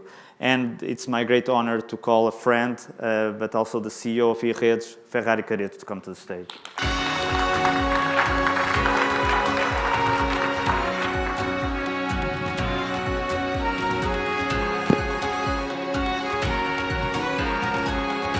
Thank you. Thank you, José. Thank you for the invitation. It's a pleasure to be here and to share with you some ideas about these challenges we have had regarding the energy transition. So at e-Redes, so it's easy. I think that this picture shows what we do. Mainly what we do is to keep lights on, so which is not that easy, namely in a day like today and the previous week, as we have a big storm over Portugal. And we have a lot of people trying to put things working right now. But just to share with you some ideas about how we feel in these different building blocks of the energy transition. So first of all, to say that the DSO, the distribution system operator, is at the heart of the energy revolution. So as they said, so we are fundamental in order to put everything together and to connect the dots. Actually, I was seeing the previous presentations and I was thinking that we were represented there because we are the lines, the dotted lines that were connected different dots in different presentations before. So this is a challenge for us as we no longer just distribute electricity, we connect the different dots in this context, which is a challenge by itself. Saying also that in the recent past, we had a lot of requests for connections to our network, actually increased dramatically, as you can see in these slides. So you can see how the small producers had increased in Portugal, and the amount of connections and the amount of energy that is connected to our network. It was to say that 75% of the distributed generation is connected to our network. So this is, as you can imagine, a challenge as our network is being very stressed, let's say, in order to accommodate all these. And it's not just self-consumption, where you can see a lot of increase also in consumption. It's also electric mobility, where all the charging stations are connected to our network. And it's also the energy communities. And I would say that this will be the next big wave regarding the challenges we have ahead. So I think that we are talking about new concepts, we are talking about a new reality, and we need to accommodate that in our network, and we need to learn together how to implement those kind of things. I'm not an engineer, I'm an economist by training, and one thing I know is that the network needs to be always balanced. And each time that we put something into the network, each time that we invent a new concept, each time that we implement a new approach, we need to consider the impact of those different approaches in our network and to ensure that network is balanced. So, and this is a challenge by itself, namely when we are starting with a new concept and with a new approach. So I think that energy communities will be also at this stage. So I think that nowadays, when we're talking about self-consumption, when we're talking about electric mobility, and so I think that the concepts are stable, and I think that we are incorporating those concepts into our network, and I think that we are dealing fair enough with those concepts. Energy communities is some sort new, and I think that we are starting to learn how to accommodate this. So those are figures for electric mobility connection requests. So more 50% when you compare 2022 with the previous year, and the amount of energy that was consumed in this electric mobility. And as you can see, it doubled in 2 years. So a lot of challenges, and we are here to help. This is something that I like to say, and we are here to help because we believe that we are important in this value chain, and because our customers demand that we are here to deliver. The society expects that we deliver, and we feel the responsibility to deliver in this concept. So where do we fit in this different process? So Monica shared already, and the other colleagues shared already, how we are organized from the legal point of view. So there are a lot of entities cooperating in this process. Here you have the process in order to install an energy community, and the legislation was already addressed, but those are the different steps of the process, and you can see here ERREDES at the bottom, and you can see at the top Direção-Geral de Energia and Geology, which is the General Directorate for Energy in Portugal. So you can see that this is somehow a complex process that we are trying to streamline, and streamline was already used here as a concept, and I like it, and we are always trying to simplify the process, but you can see that somehow there is an interaction between JEG and ERREDES during this process. We are trying to implement web services between the two entities in order to streamline the process and to turn it more easy to have a good interface between the two entities, but it's complex. We are trying to streamline, but it's what it is. It's what it is in the network. So regarding ERREDES, I would say that we have three main areas that we are required to intervene. So managing energy sharing, billing access tariffs, and sharing production data. I would say that those are the three main areas. So regarding energy sharing, this was already addressed as well, so I do not take too much time here on the different qualities of energy sharing we have here. But here it's important to stop a bit in order to say that one of our responsibilities is to generate the data that allows the different communities to work. So I'll say that one of the main challenges we have right now inside the ERREDES is to deal with a huge amount of data. So in the beginning, or in the past, I used to say that we were an electrons kind of company where we were there just distributing electrons. And right now we become a bits and bytes company as well. We become a data company, and we generate a huge amount of data. So on a daily basis, we generate more than 400 million data points in the electricity sector, and we need to manage all those data, which is important for the sector. And it's also important to the energy communities in order to give the right information to balance the network and to at the end to calculate the differences regarding costs, tariffs, and the financial flows we have in this sector. So this is one of our responsibilities that we take very seriously, and it's a challenge by itself, as you can imagine. So we have right now what we call a Balcão Digital, so which is a counter where we provide a lot of information. We provide that information for the final customers, but we also provide information as a wholesaler, I mean, for retailers, for entities that are managing different energy communities and so we release that data, and this is data that is available. So the idea is to streamline processes in order to shorten the period of time that goes from the application into the final part of the process, going through the different components where we believe that we have a responsibility. How do we do all this? So again, this is complex. We have a huge organization. By the way, we have 2,800 people, direct employees, and then we work with more than 7,000 people from our partners, our business partners, so a complex organization present in more than 50 locations in the country, and again, trying to keep lights on.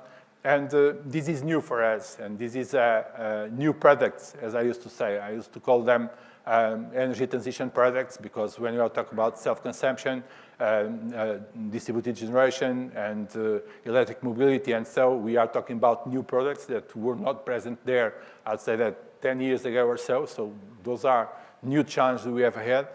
And the idea here is to try to deal with this in an organization where we have 30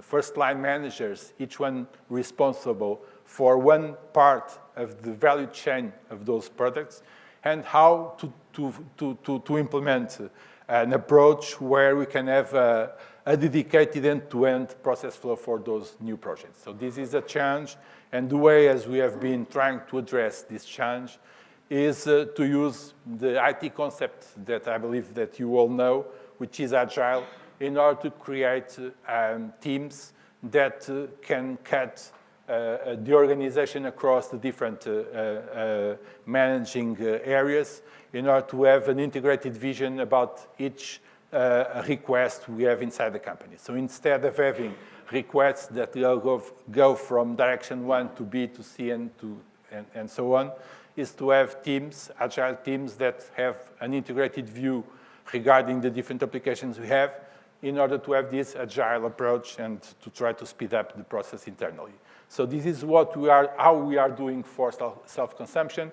This is how we are doing for distributed generation, and this is how we will be doing, and we are doing already, for the energy communities.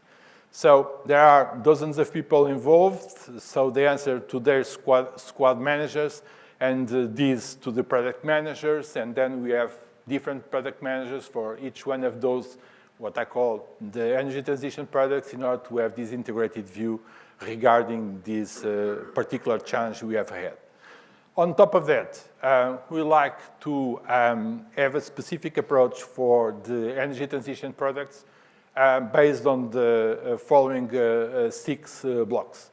So first, we have a concern regarding the hardware that is needed to deal with this energy transition. So smart meters and other components are key in this process. So we are trying to have supply times and stock reserves here. We are trying to simplify and to flexibilize the documentation and the submission timings for these processes. We are sharing dashboards with producers with the specific KPIs in order to give the information to the market, how the processes are being dealt inside the organization. We are implementing clarification sessions with different stakeholders in order to clarify how we are dealing with this, and also to hear from the market what are the pains and how, if there are any suggestions in order to streamline the process. We launched an open data portal recently where we have a lot of information to the market, and please go there in order to see if there is any additional information that can be useful for you. And finally, we are setting up an approach in order to monitor and follow the energy transition services market, and to set up a place where we can discuss, we can anticipate the future, and we can learn from the producers, learn from the entities that are organizing the different energy communities. So we believe that we have dedicated people. We believe that we are setting up an agile approach to this. And above all, we'd like to be transparent, and we would like to be very open with you guys in order to show and to share with you what are our challenges and what are also our pains, and to hear from you where we can help and how we can improve. And finally, to say that, of course, we'll want to be the energy transition enabler in this process, and I'd like to close as I started. We are here to help. Thank you.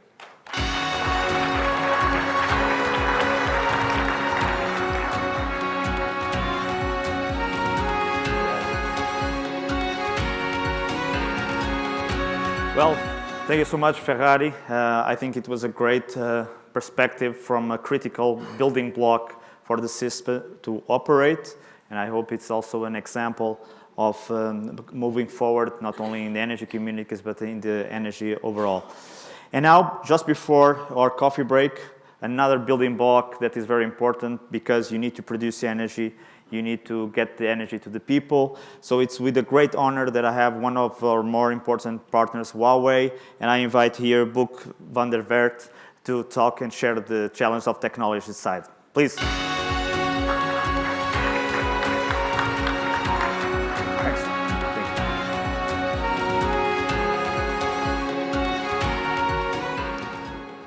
So first of all, let me thank you for inviting me here today. I flew over from the Netherlands this morning, and even though the temperature is a lot better here, it could have done with a little bit less rain today. Nevertheless, I would like to introduce you to a few technology concepts that we are using. And of course, because I live in the Netherlands, I am taking a few examples from my home market, which I know best. Where the Dutch communities are trying to also develop their own self-generation and their self-consumption, their own energy communities. So let's start with the simplest one. Is, of course, you want to consume, but then first you have to generate your energy. So in the Netherlands, we know something that is called, that we name the postcode regeling, or basically it's the zip code arrangement. And it is a subsidization or a financial incentivization from the government for local residents, like private persons or small, medium enterprises with a very small network connection, to develop a local energy community where they can generate their energy in a local PV plant. So by the definition of their local zip code, people can participate, co-invest, and develop their own PV plant, and then by regulation from the government, they are being offered a settlement in the VAT and the energy taxation on their private energy bill based on the revenues that are being generated from the social PV plant. Now, I think this is a very nice and interesting example on how this liberates private capital on a utility scale, because not everybody has the opportunity to build PV plants on their own residential roof. So if there is a little bit of land available, then local residents can participate in this scheme and still move forward in the energy transition. And of course, then let's say that you need to generate electricity, and that is something that we like to do. But that is basically the most trivial part of energy generation, because when we have built this PV plant, then obviously the people who have invested in this facility, they also would like to know how is going their money, how is going their investment, because everybody wants to know how is their revenue coming. So traditionally, monitoring systems have been built on a private installation, or let's say a singly owned installation where people are looking into the generation of their PV plants. But now we are going to look into systems where you have one PV plant with about 300 viewers that needs to be served that want to know how it's going.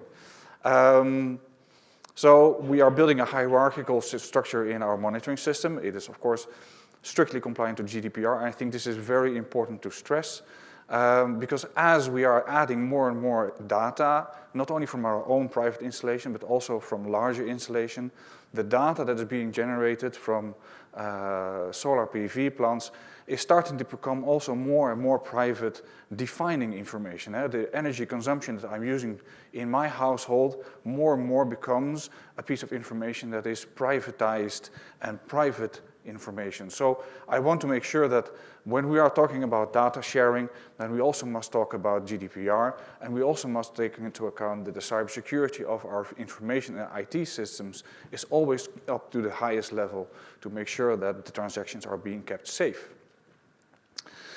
Then you have this participation, people can see what they're doing, and this is actually important for these local energy communities, because when people talk to each other, when they go to the tennis club, they want to share this information with one another, it improves the social support of these PV plants. Now we are generating, we are coming to a point where we inevitably have to start thinking about how do we store, because in the Netherlands we have a rather large seasonal influence of the sunshine that we receive. I think here in Portugal it's a lot less. But we have to take into account that by wintertime we are generating less than 1/10 of the energy that we are used to generate over in the summer.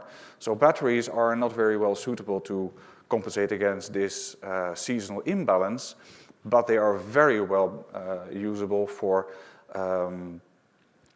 getting this day-to-day imbalance that we are seeing in every household, because when you get up, maybe the sun isn't up yet, but I would like to make my coffee, so I need my energy, often very much in the early morning and then in the afternoon when we come home and we start cooking. So based on our simulations, a typical Dutch household, we can improve the self-consumption from, let's say, 28-30% to over 60%, and we've seen an example in Italy which is a lot closer to the equator that could serve as a better example to the Portuguese examples, that self-consumption can be increased to 80%. Now, when we're talking about self-consumption, we also want to bring that into community sense. So Huawei in the Netherlands is supporting a university project called Serene, which is also being offered EU funding. And there are two examples here. The first one is a project we call Vriendenerf. It's typical households, standard houses. They're not very special in the sense that they weren't built differently. They're just energy neutral houses. But the proposal there is to build something that we call the neighborhood battery. So we place this battery inside the low voltage grid, where the excess energy of the day can be transported and stored for services later in the day. This of course has the benefit that the local community can again co-invest, but it lacks still at this point the regulatory framework, because now we have to put these 12 households really into a single legal entity, and that's actually a more tricky thing that we need. So we would need your support from the lawyers again to make this a possibility, and then we will provide the technology. On a different level, which I think is a very nice one to demonstrate the concept of an energy community on a very small scale, is the project of Aardenhuizen. These are 10 households that are self-built earthships, and an earthship is a very beautiful way of building a residence, a house with entirely recycled materials. So people are upcycling, they are recycling, they're building their walls with recycled tires, filling them up with used isolation materials. So these projects, they are not even energy neutral, they are energy positive. They are over the lifetime producing more energy than they actually consumed in the construction of them. The proposal that we put there is that each household is receiving their own household battery, and we are linking these on an internet, on the local internet together, that when one household needs a little bit more energy and the battery is depleted for whatever reason, then they can share together the energy and they distribute across their own local network. And because this was built really as a local project, it can be metered from one single point, so that gives them the flexibility to share this information and this electricity among the different households. Which brings me actually to the last point, because technology is, of course, quite straightforward. If we're talking about inverters and batteries, people generally can understand the concept how you have to take the sunshine, you put your solar panels, and you put it into the grid. But below this, we're talking then about the physical world where we are pushing energy in volts and amps from one place to another.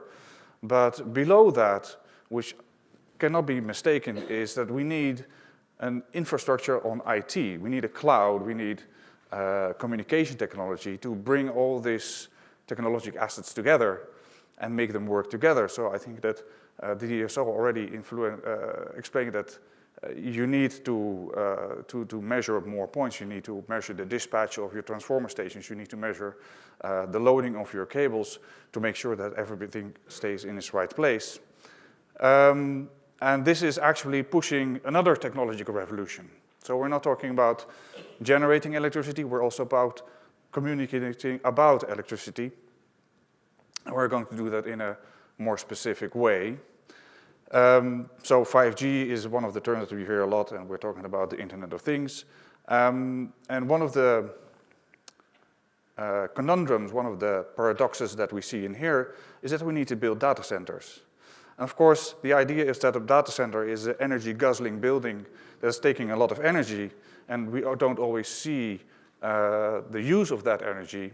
But IT technology, internet technology, actually has the potential to save more than 80% of our annual energy consumption just by making it more smart. So that is my keynote, and that's what I would like to bring today, that the technology of today isn't only in generating and storing, it's also about communicating. Thank you for your time.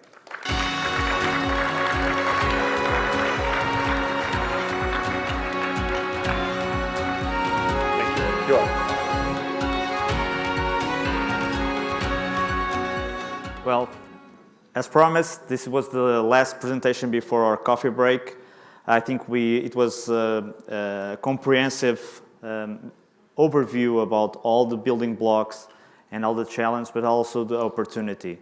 But there is nothing better than to talk about how this works with real cases, with the people that are creating their energy communities or benefiting from it. So in the second part, we will focus on sharing the experience, sharing experience from at the European level, but also what we are doing here in Portugal. And it's with a great honor that we will share some of the projects that Greenvolt Comunidades is implementing. And for that, I will have the benefit of having as a host João Maia Abreu, that will be here dynamizing the roundtables. So when you come back, we'll have João to help us guide it through the sharing experience, and I hope you take the most benefit from it. But until then, I hope you are full of energy to share. I think you take food for thought from here. There is food for your belly out there. So I will meet you in 30 minutes. Thank you.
Preserving the environment is part of Vanguard Properties' nature, because our tomorrow depends on what we do today.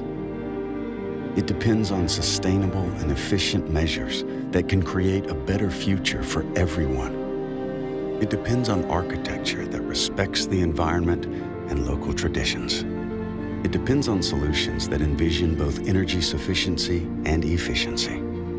Vanguard Properties and Greenvolt Comunidade present the most recent and one of the largest energy communities in Europe.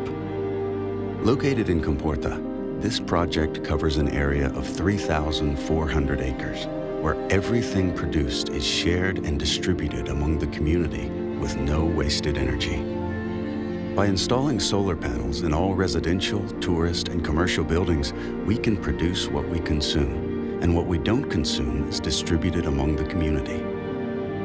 This system offers a reduction in energy costs of up to 40%, overall energy autonomy of over 80%, and net zero energy building certification for all buildings, focusing on real sustainable growth in the region.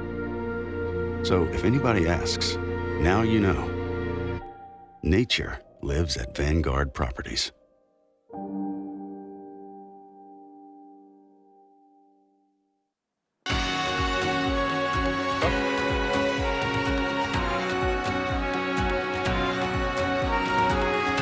Welcome back.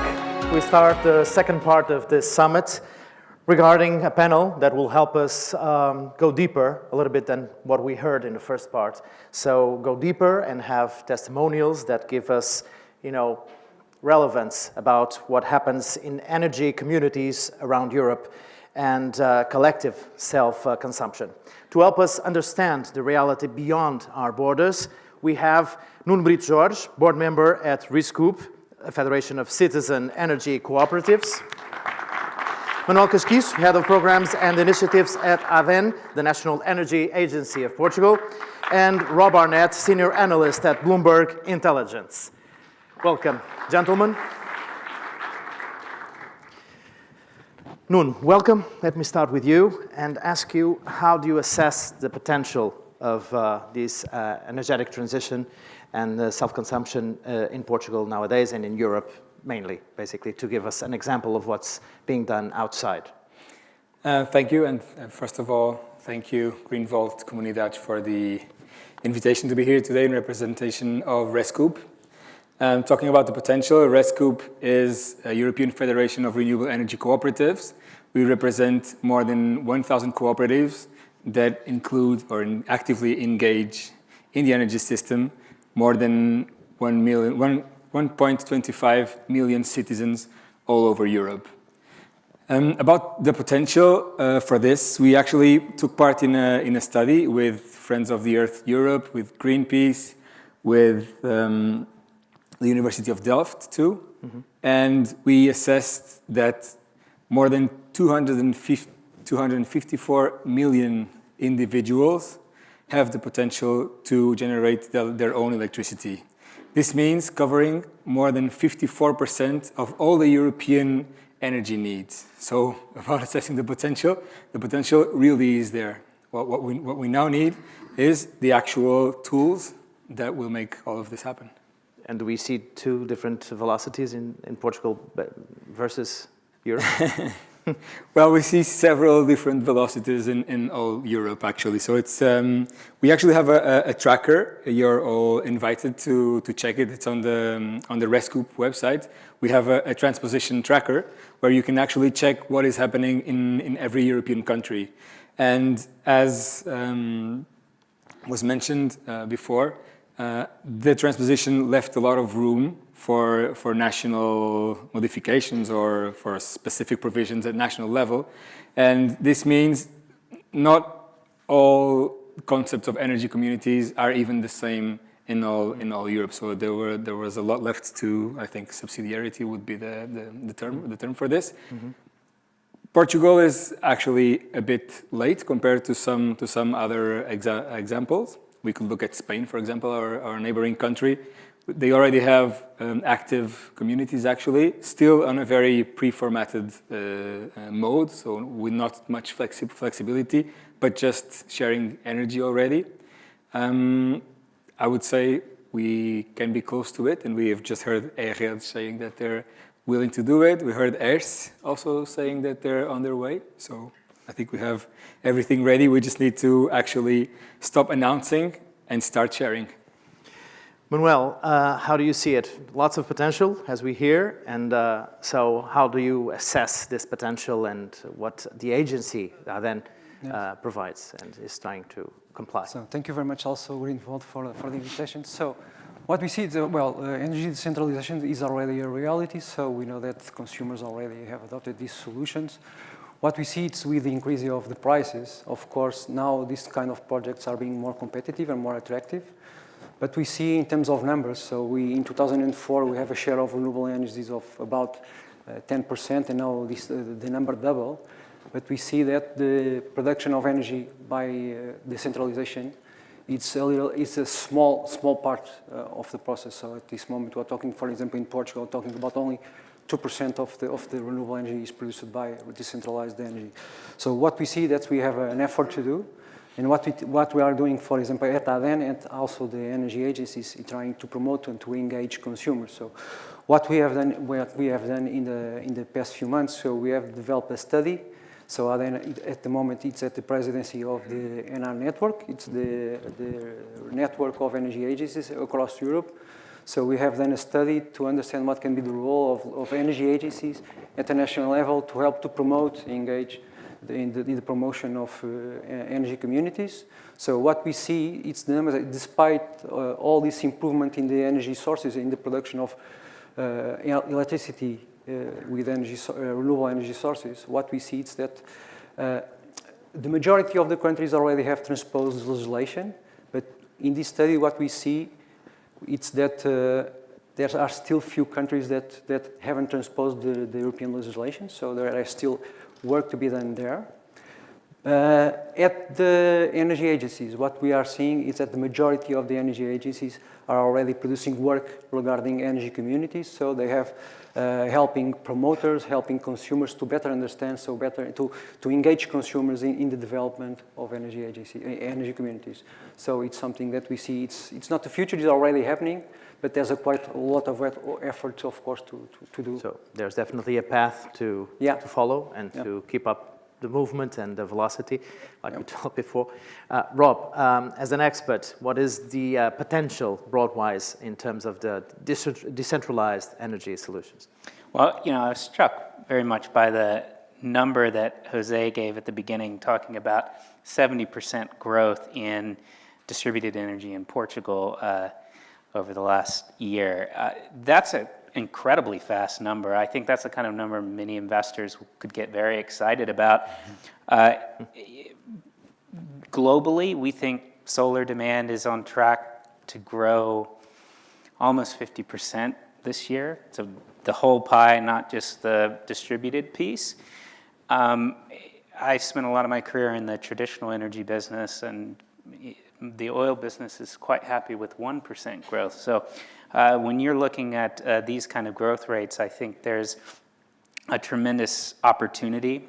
Over the last few decades, since the dawn of solar power, it's taken us, we finally have installed about 1 terawatt of solar power. That's a big milestone, and we just hit it this past year. But then over the next 8 years or so, by 2030, we're going to install 3 more terawatts. These are big numbers. And the residential piece is probably, or the distributed piece is going to be something like 20-30% of that overall pie. And there's a big opportunity for that local communities, community solar to really stand out. And I think a lot of it will come down to not just the desire for community participation, but what do the economics look like? And it's the utility piece tends to have better economics, and that's why it's sort of been a bit more dominant. But maybe there's some changes there that will help longer term. COVID and the war in Ukraine helped to reach those numbers, definitely. So will the track keep on going? What is your perspective on this? Yeah, the really interesting thing in our view about the gas crisis in Europe or globally even is that it's really shifted the relative economics. So if you look at almost any country in Europe and many other countries around the world, the cheapest electron you can put on the grid by far is a solar electron. But what's really new following the gas crisis is that a solar paired with storage is actually cheaper than the wholesale power price in a lot of countries right now.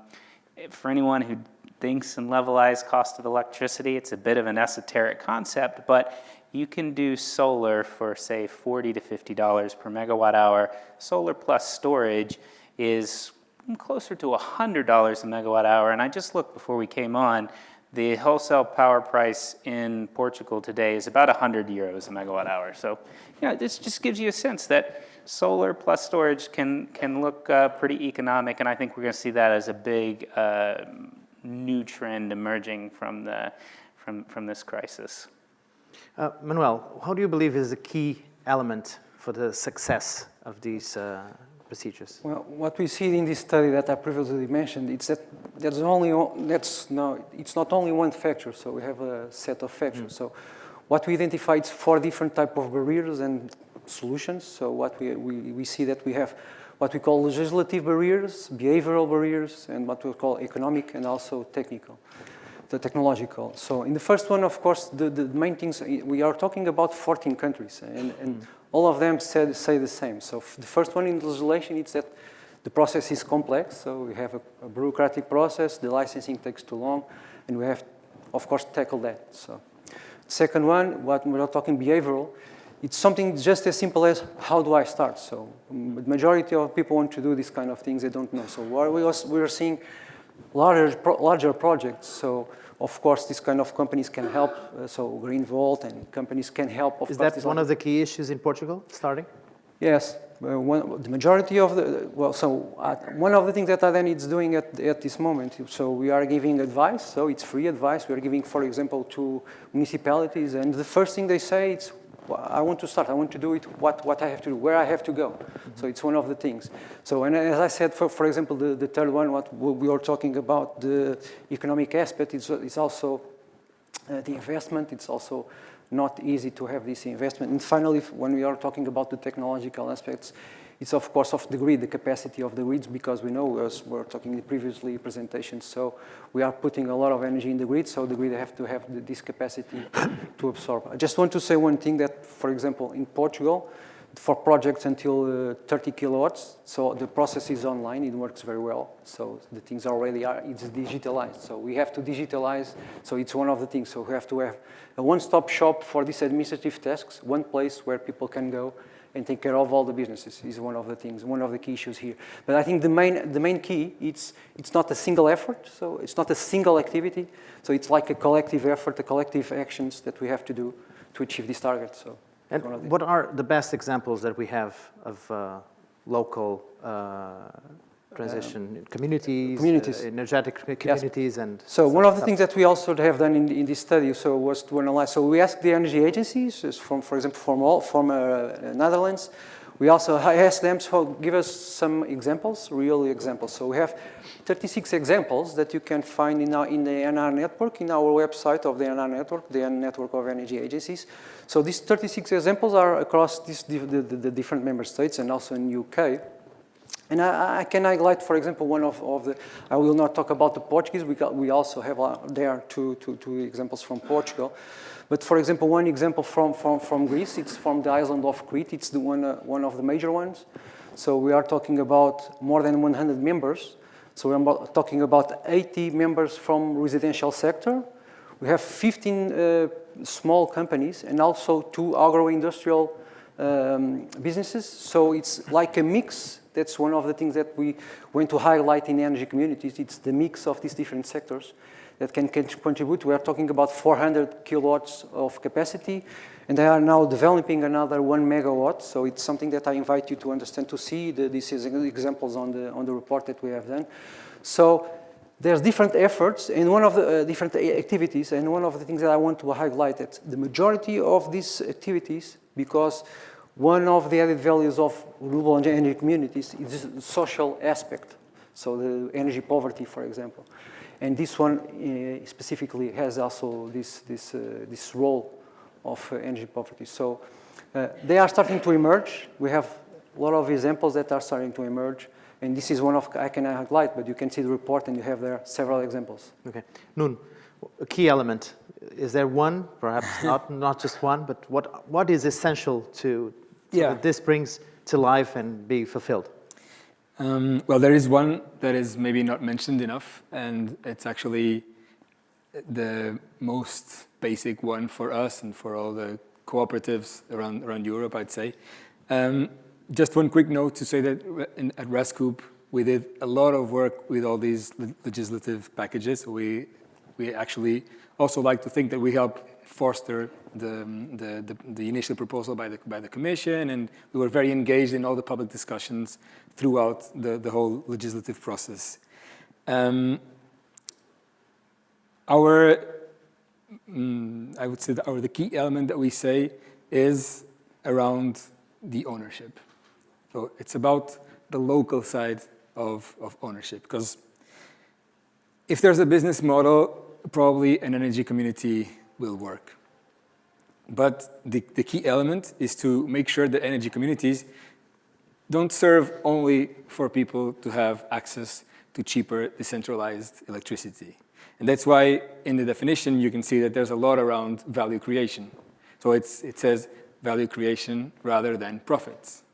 And this is a key part that I think that the Commission also included this there for a reason. And this is, I think, one of the main challenges, but a huge key for success.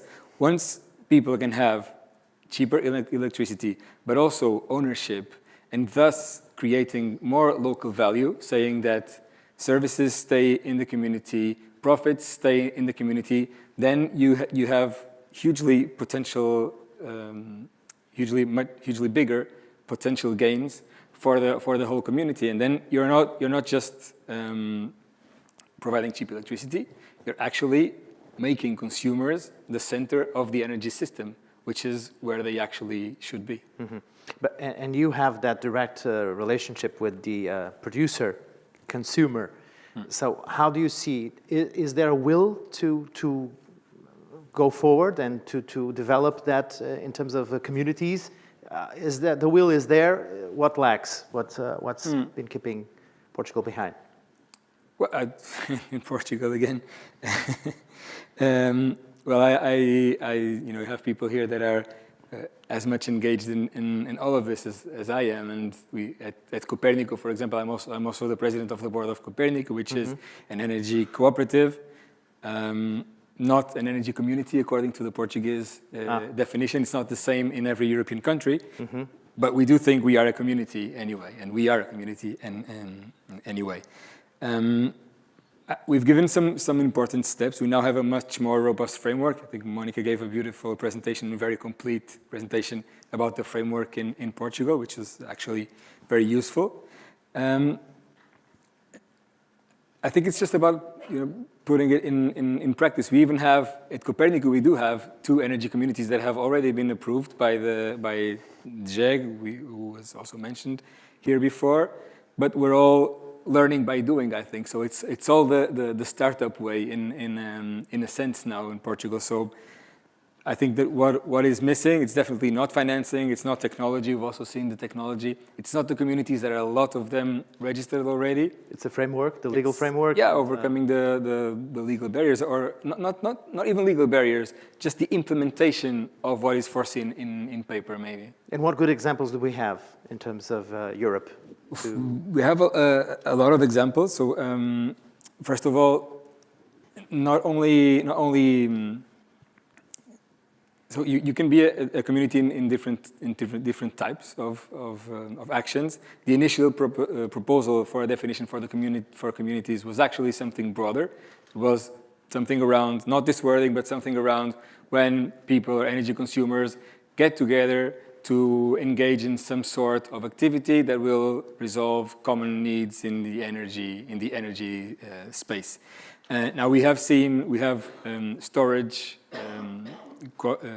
communities, we have electric mobilities, we have energy efficiency communities. So we have energy communities in many different cases.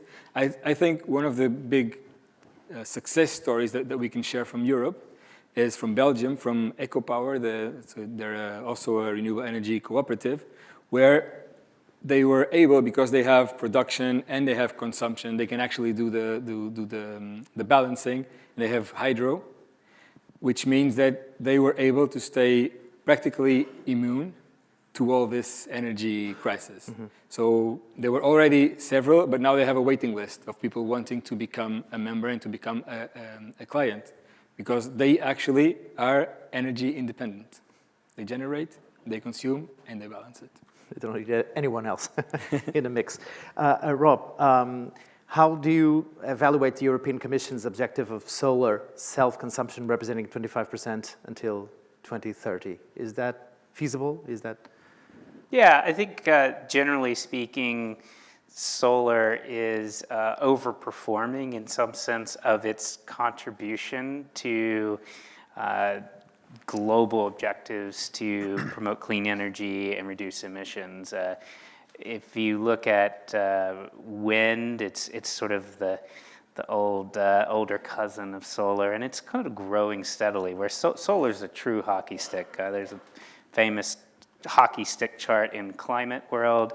Solar installations also look like a hockey stick, and so my sense is that the community or distributed piece will certainly be important. And I think, you know, just hearing my fellow panelists, it's sort of about getting some of the price signals right. So at the end of the day, you got to make sure that somebody who's providing a community solar project gets the fair price for the value they're providing to the grid. I certainly get the sense that everyone can agree that permitting reform is like generally important, and so there's perhaps a role for government, because everyone wants to get off of, say, Russian gas as quickly as possible. Mm-hmm. And so if everyone's racing towards that shared goal, it seems quite obvious that community projects would also be a part of that. And so my sense is that the 2030 goal for self-generation is achievable. Well, gentlemen, that's the time we have. I'm sorry we exceeded our 20 minutes. Thank you very much for your comments, for your contributions. Please, a round of applause to our panelists here. Thank you very much. Thank you very much.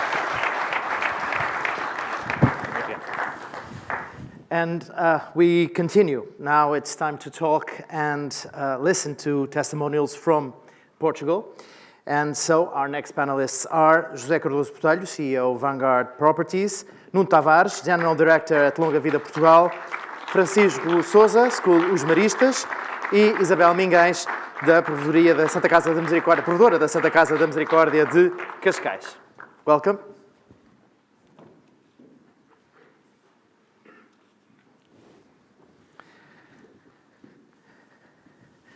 Welcome all.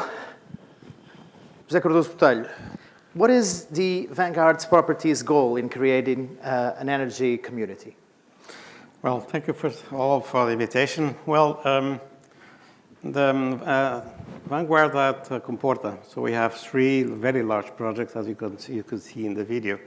In fact, it's more than 1,500 hectares, because we have 3 areas. One is an expansion of a village, which is called Muda, and then is 2 private plots, which have about 1,400 hectares each. When we bought it back in 2019, the big question was how we are going to develop these very large multi-purpose allotments, which includes hotels, touristic areas, and village, and residential, with services. So we have sports facilities, we have a retail area, and we have a lot of areas for the community, for example, schools, library, medical facility with CUV. So the big question was, are we going to develop this in the traditional construction method or something else?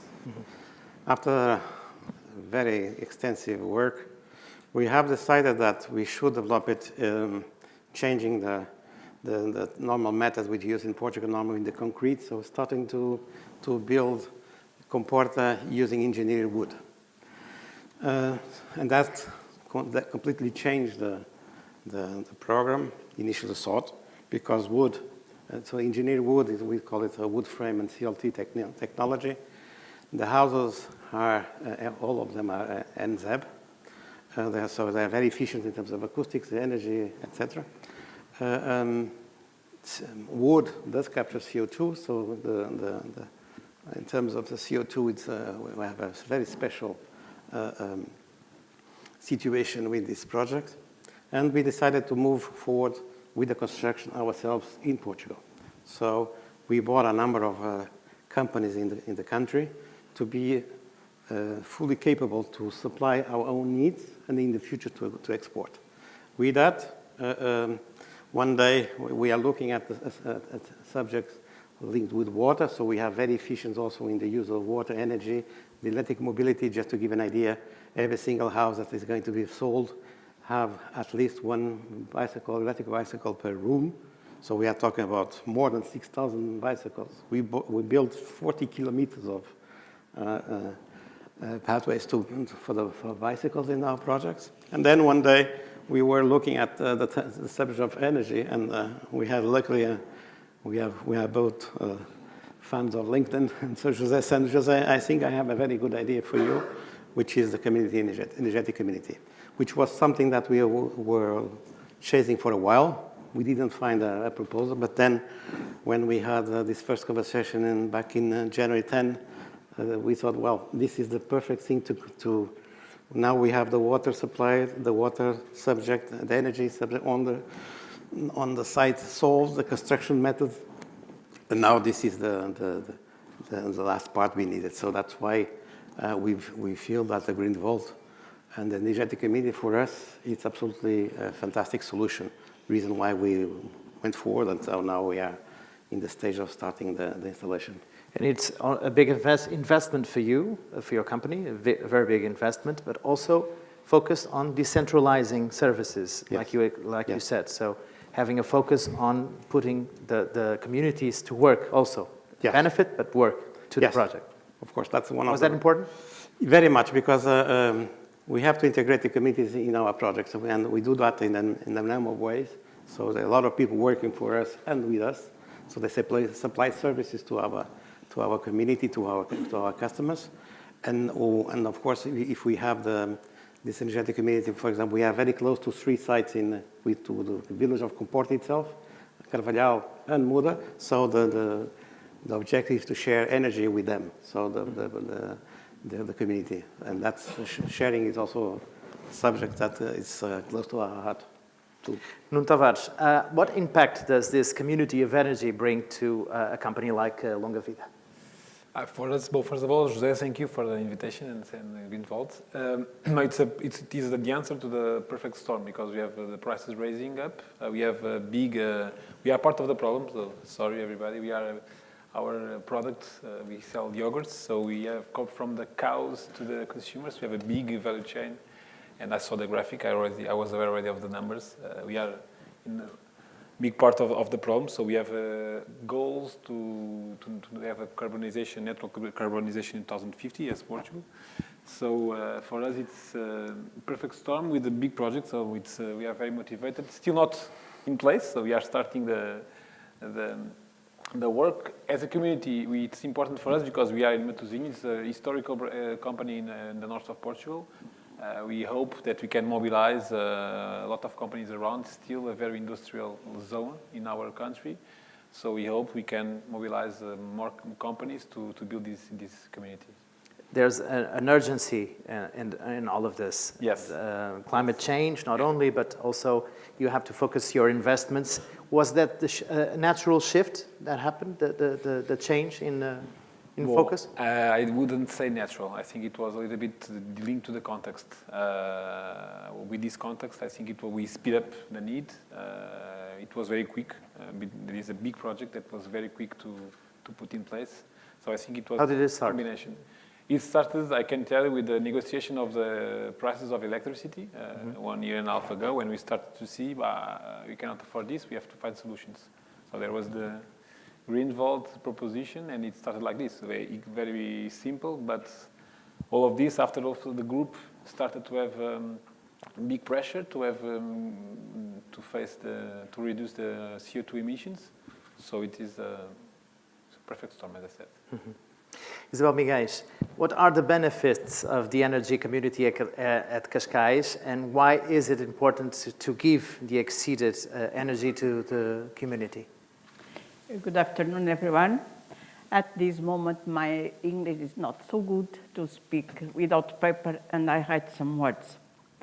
It's an honor to be here, and I thank you. I am great to Greenvolt for this invite. It's better to me to read.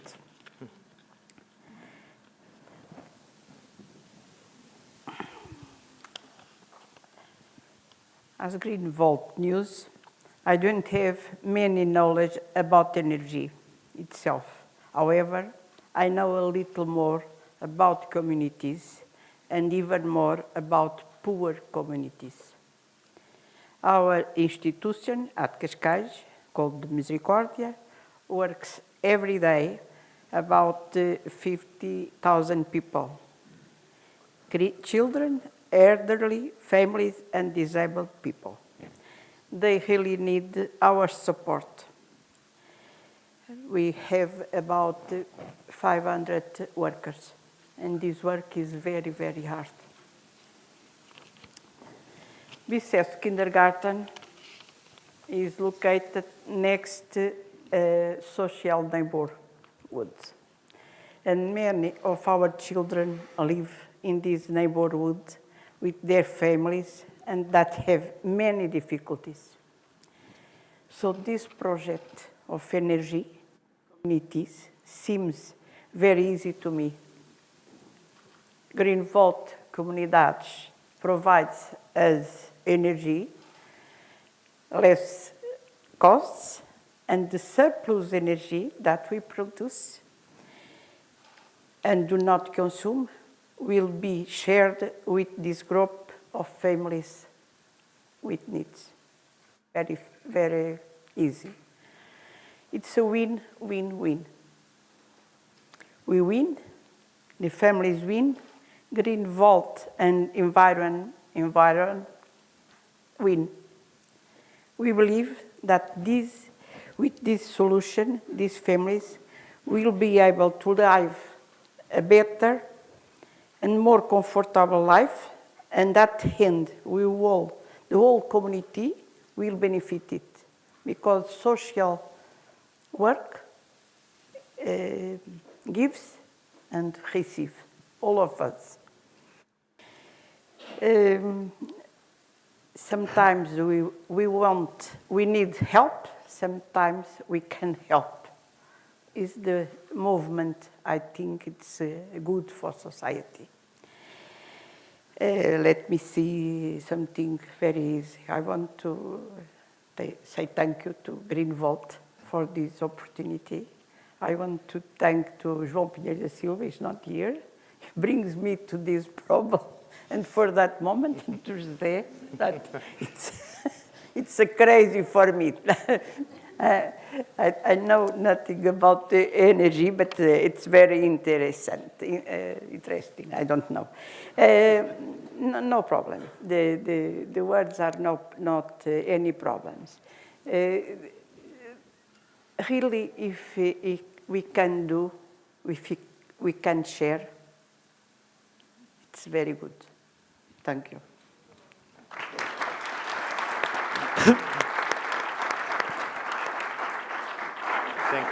Thank you, Isabel. You lead by example, so that's the most important thing. Francisco Souza, the Marista School already has the self-consumption panels, but decided to go ahead and with the creation of a community around the school. What led you and the school to this decision? Well, good afternoon, and thank you for the invitation. It's a pleasure to be here. Ours is not such an inspiring story, but energy is also a big issue for us, of course. As a school, we are big energy consumers. Maristas in Lisbon is a big school, so with 1,400 students and a swimming pool, and those by themselves are two big energy consumers. So having a self-consumption unit was a no-brainer. It was something obvious when they started to appear in the market, and we looked for it and we installed one.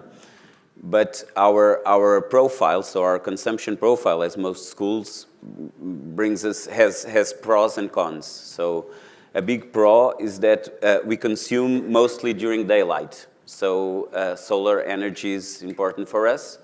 To cook the meals, so 1,000 meals, solar energy. That's when the canteens are working. So it's interesting. But and during the night, the school is mostly empty, so there's no problem there.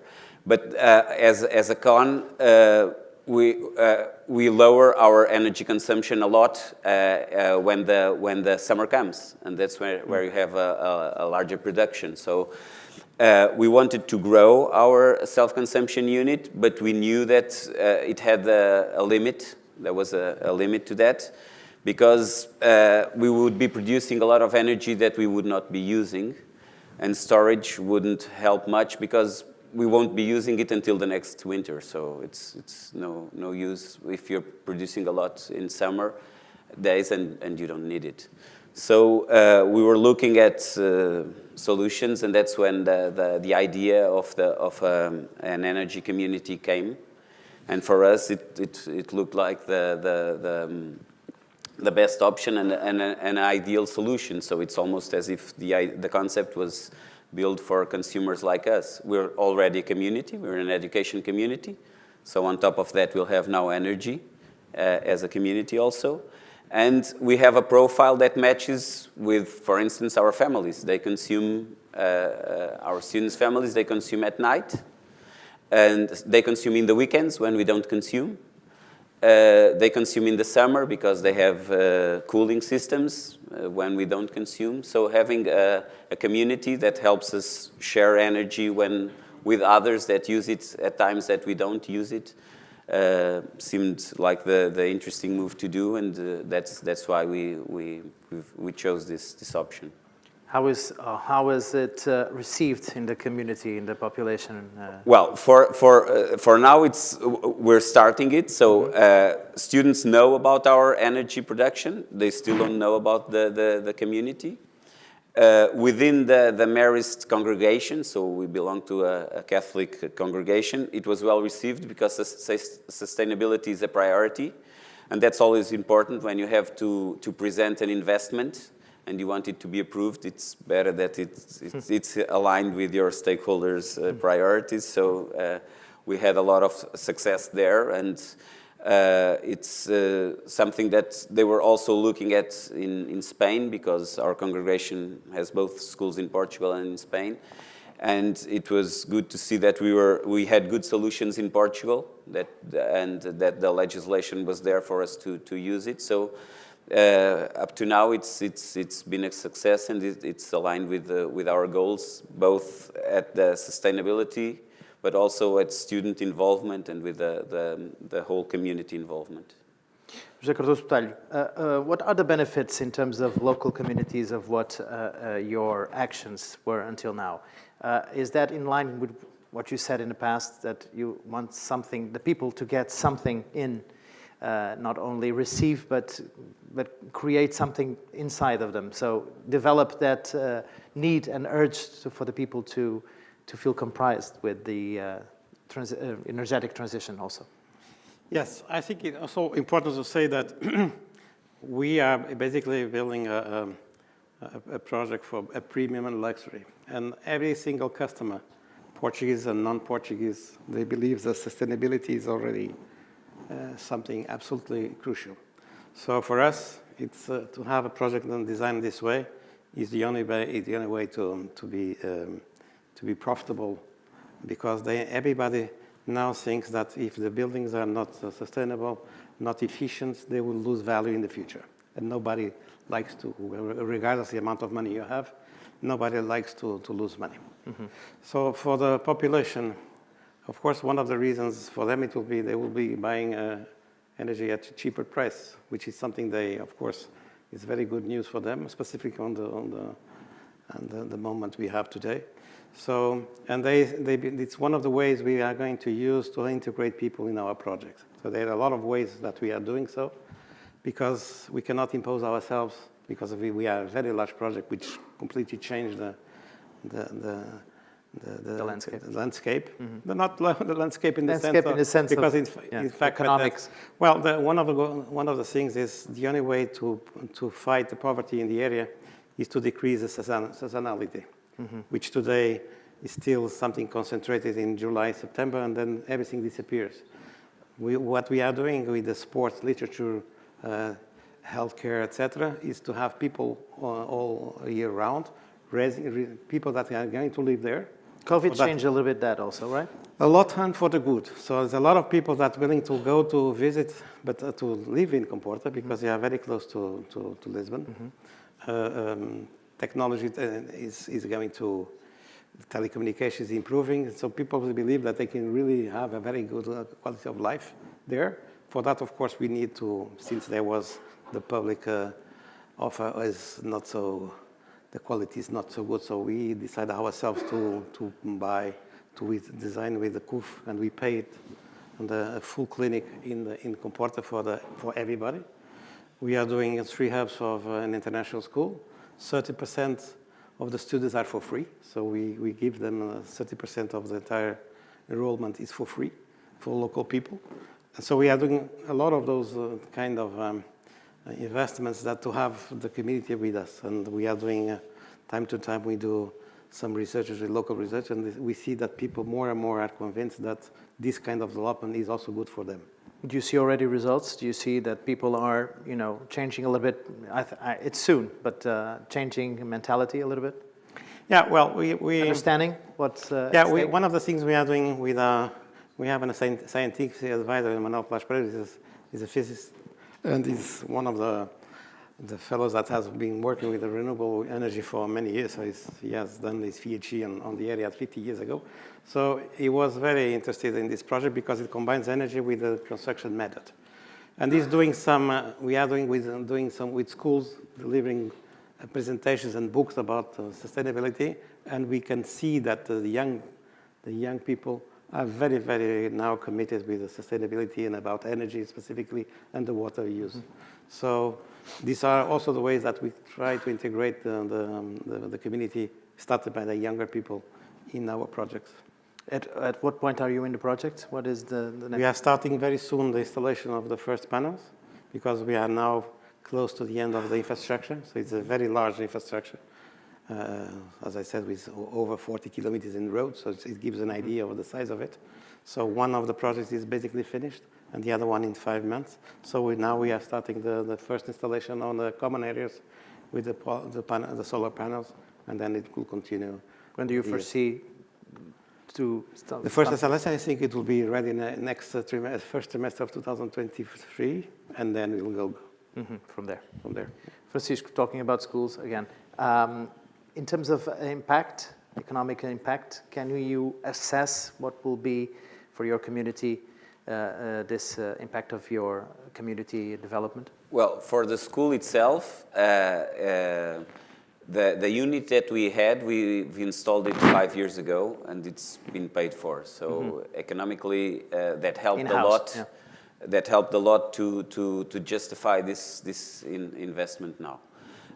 For the community, we do hope that we can bring cheaper energy for those that come into the community. That will have to do with the rules of the community itself. But we are talking about, if I'm not mistaken, 350 kilowatts. So it's a lot of energy production. And this is in Benfica, so it's a highly populated area. So I'm sure that for those around us, that will be an important benefit. For the school, it's very important. As I said, our prices, like all others, are rising sharply. And it's important that we keep costs low. And so to have all this production, although it's a lot, in the winter it doesn't produce as much, so we'll be consuming a lot in most of the days.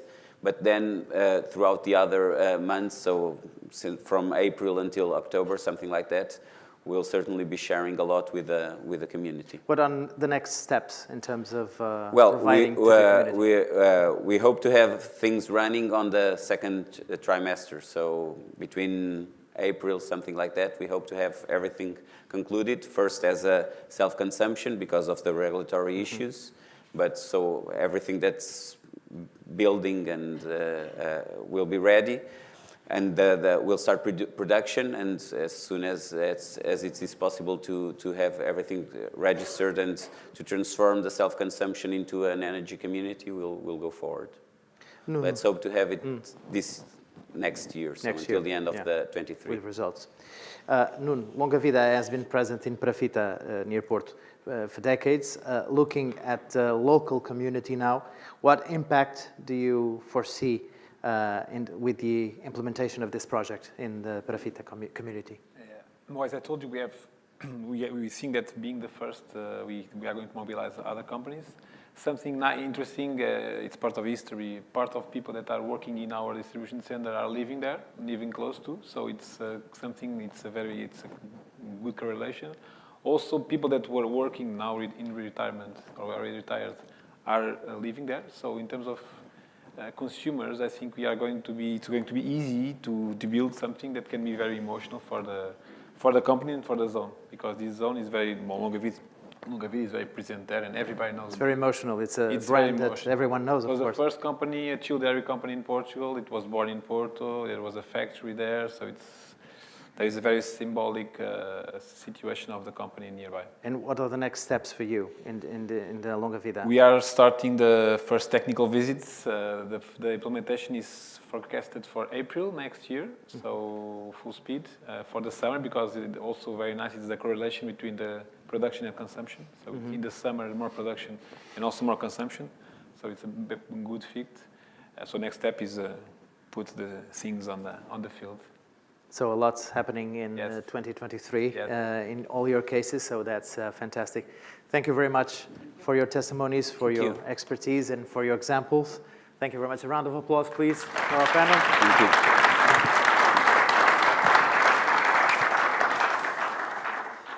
Thank you.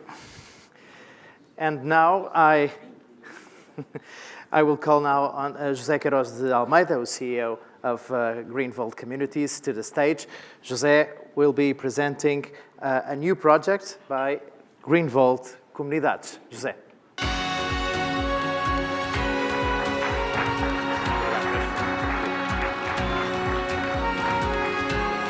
So, thank you so much. I think I didn't overpromise. I think the sharing of the two panels was amazing. We learned a lot, and I hope you also felt how this is also a commitment of each one of us with working on a solution, not only for ourselves, but also for our community. And we really like to challenge ourselves, and there is something that we need to share with you also. And you probably heard Isabel. I know she doesn't like me to put her on the spot, but Isabel is a really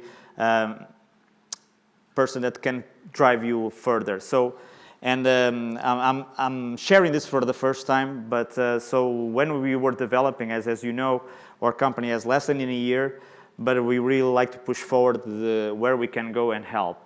And when it came the project with Isabel, we were really struck by the impact of the social activity of Santa Casa de Misericórdia de Cascais, as other institutions in Portugal have, and the social impact. So, and this was actually a Greenvolt group, not only Greenvolt Comunidades, thought we imagined how can we go further and do something even more remarkable and helping other people, especially in a country, as you know, where energy poverty is calculated to impact around 2 million people or 2 million families. So we know that is something that LSAT can do. And again, thinking that we are not solving the problem for sure, but if we do our part, we are not helping people, but we can help and inspire other people. So as GreenVolt Group, we together with the people from other areas of our business area, from the holding to the other companies in GreenVolt, we thought, how can we create an initiative that can also make us proud of going further in this project? And it was interesting because we thought about what we do, and we think we do well, and by now you know, sharing energy.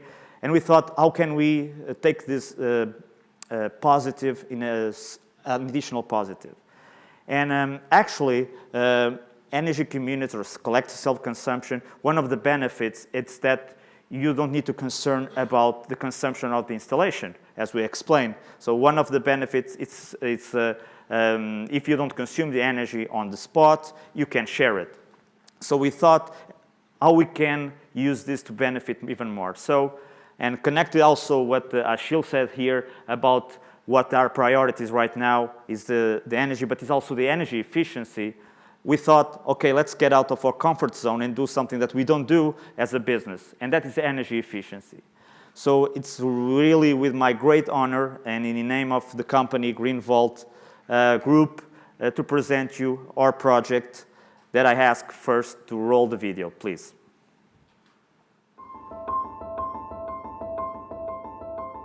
Pobreza energética.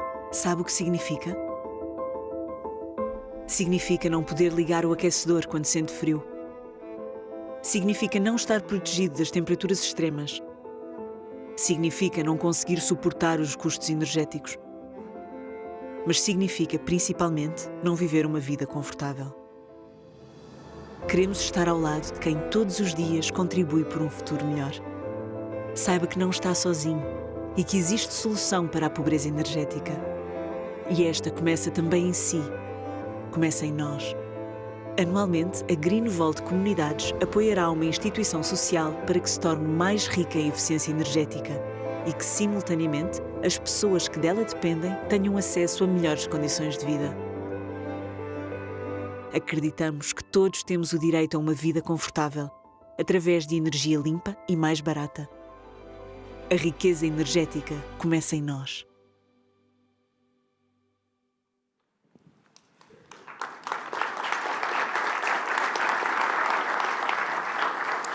Thank you.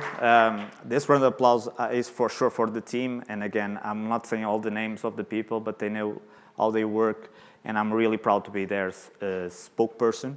So what we want to do here in the scope of the social initiatives of Group GreenVolt and our commitment is to create an open call, a project for support, one institution, one project, where we will be bringing also sharing. So, and this is also the reason why we share with you here. We believe that we already present a lot of partners, and we want to present it here and to present it to the community in general, that we want to do this not only by ourselves to be a GreenVolt project, but will be a GreenVolt project with partners. And what will be that project?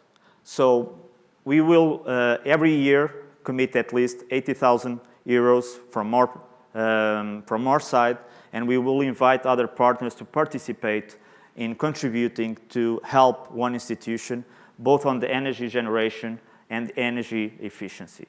So actually, right now is an open book. We like to challenge. We don't know what to expect, but we know that we are committed to work with all the partners that want in helping and creating this double benefit. We will help this institution, but help the people around this institution.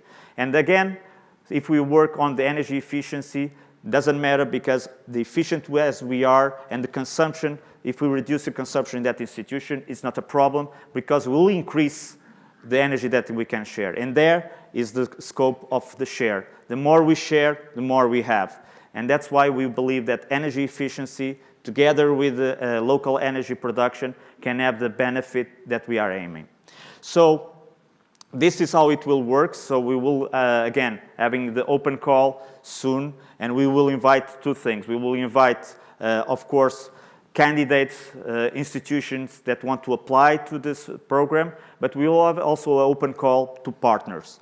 And the help can be, it doesn't need to be monetary, it can be in the service, something that can help, and we are open to talk to everyone that wants to belong and to make part of this initiative.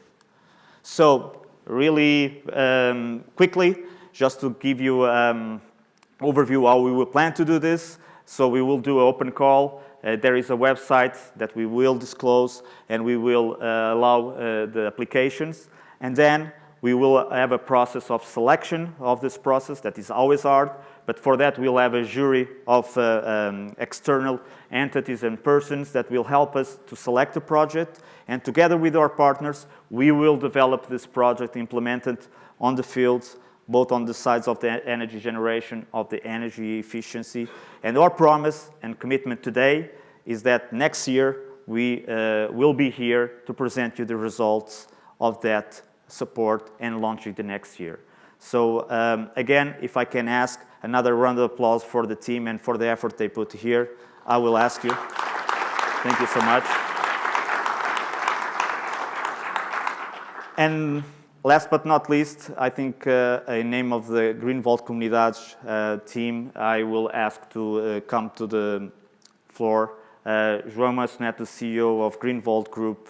That is the person responsible for all of us being here, and I will ask him to do the closing remarks. João, please.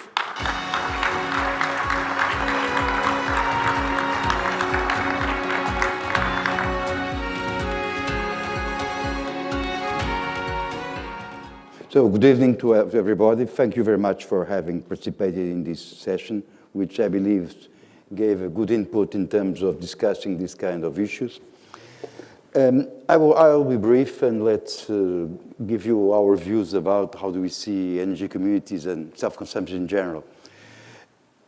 It was already obvious, but since the beginning of the war, it's even more obvious that renewables in general are the major or a major part of the solution, because they are environmentally friendly, because they are cheap, the cheapest way of generating power, and since February, it's clear they contribute also to the energy independence. So it's very clear, renewables must be there.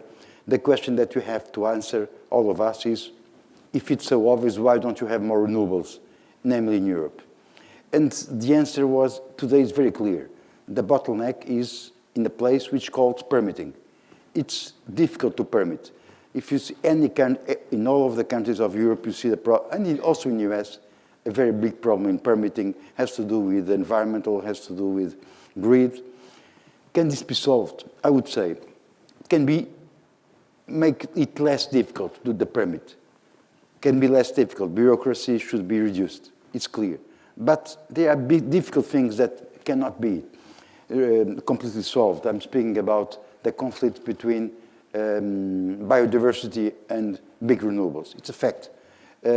The conflicts between historical values and big renewables, between health situations, think about noise, and big renewables. Those conflicts exist, and we cannot avoid them. Of course, we can have a better management of the big projects, the traditional ones, the centralized projects. We must have it. But in the end of the day, there are conflicts, and the growth of renewables cannot be totally fueled through the traditional renewables. So decentralized renewables, self-consumption are obvious. And you see, when you speak about big projects of renewables, there will be always opposition because of the reasons I referred, namely environmental, biodiversity. When you speak about using, which is already humanized, when you speak about using the rooftops, when you speak about using the car parks, everybody in favor. So self-consumption is clear a must. Thinking about renewables without thinking about self-consumption is not seeing the full picture very clearly. And when the European Commission says that we can reach, and we must reach 25%, I think that is an achievable result for 2030. So self-consumption must be there, but self-consumption not enough, and that's why we are here today. The energy communities is an enhancement of self-consumption. That means, and when we think about self-consumption, we utilize the scarce good, meaning the roofs, or to our consumption. When we think about communities, you maximize the use of the humanized roof. So clearly, energy communities are there. We at Greenvolt level understood it perfectly well. As you know, we are a company in renewables, very focused in 3 areas in which you makes sense and we have competitive advantage. One, the traditional one is biomass, only residuals. Second one is traditional wind and solar projects working on permitting. And the third one is decentralized. We began in Portugal or also in Spain. We decided that communities, energy communities were so important that required a specific focus, which was the previous Energy Unida, now Energy Greenvolt Comunidades. And here we are, I would say, if not the market leader, we compete for the leadership. We have in this moment, about 30 megawatts awarded this year, about 40 projects. And we are there because we understand that renewables must include that. What's going to be the future? I would say that where can we go? Where we can go? Where should the country go? I believe that the growth is very clear. We are beginning. And to do it better, we have to think that the growth of renewables, of communities, is not only a question of maximizing the permit. It's something that enables us also to have externalities, namely social. We have seen some examples today. Improves the use of the grids. And on the other hand, it's something which creates a very big potential of growth. So what we expect for 23 and 24 is a continuous growth of renewables. And what we need for that, first point, we need people who, as we are, believe on it and fight for it. The things don't happen. If you want the things to happen, we must do our best to do it, explaining, doing all this. This is one condition. Second condition, we need a quicker process from the authorities in terms of permitting. We in Portugal have an excellent law which enables the concept of community goes up to 4 kilometers in medium voltage and 2 in low voltage. So it's really an excellent law, but not because, but the things are not moving in terms of permitting. So first condition to grow is to have people who fight for it. Second is that to have a more expedited authorization process. And the third one is a question of mentality. Let's say we cannot just say that the government, the state should do better. They can. They have a good law, the good law we have in Portugal. The permitting can go further on. The government must, and all the municipalities should be much more ambitious in terms of giving the example. The real estate property of the state, central and regional, is enormous, not being practically utilized. So there is also, from the side of the government, something to do, but let's not put all the blame on the government. It's also a question of mentality. Very often we see things which are obvious in terms of numbers, in terms of concept, as we see today. But we have 30 megawatts awarded. How many do we have in negotiations? 120, 150? Just ourselves. Because people sometimes don't decide. And why don't they decide? Because, and it's a problem, we have problems in taking decisions. And this is something which it's not a question of the government. It's also from the private sector. We must be able to decide. Namely when the things are obvious, because this is really a non-brainer. It's a must go. So my commitment is that we'll continue our process, doing our best, enlarging our activity. We have been, as we have seen in certain examples that we saw today, factories, solidarity institutions, schools, I believe that with the public sector appearing as a player, it's going to go further. But there are also municipalities,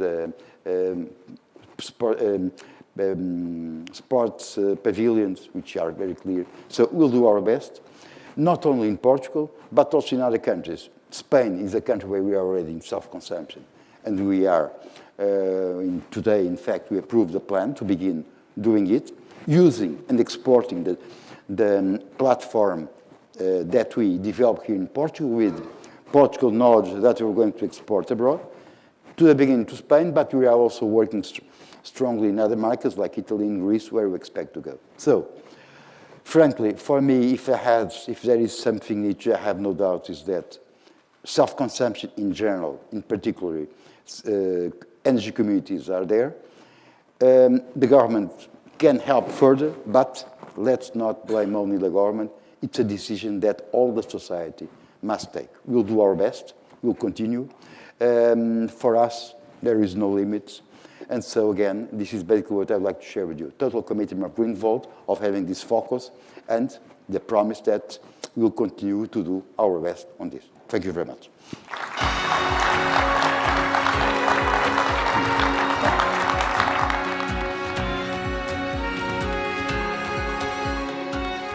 So, and this is a wrap.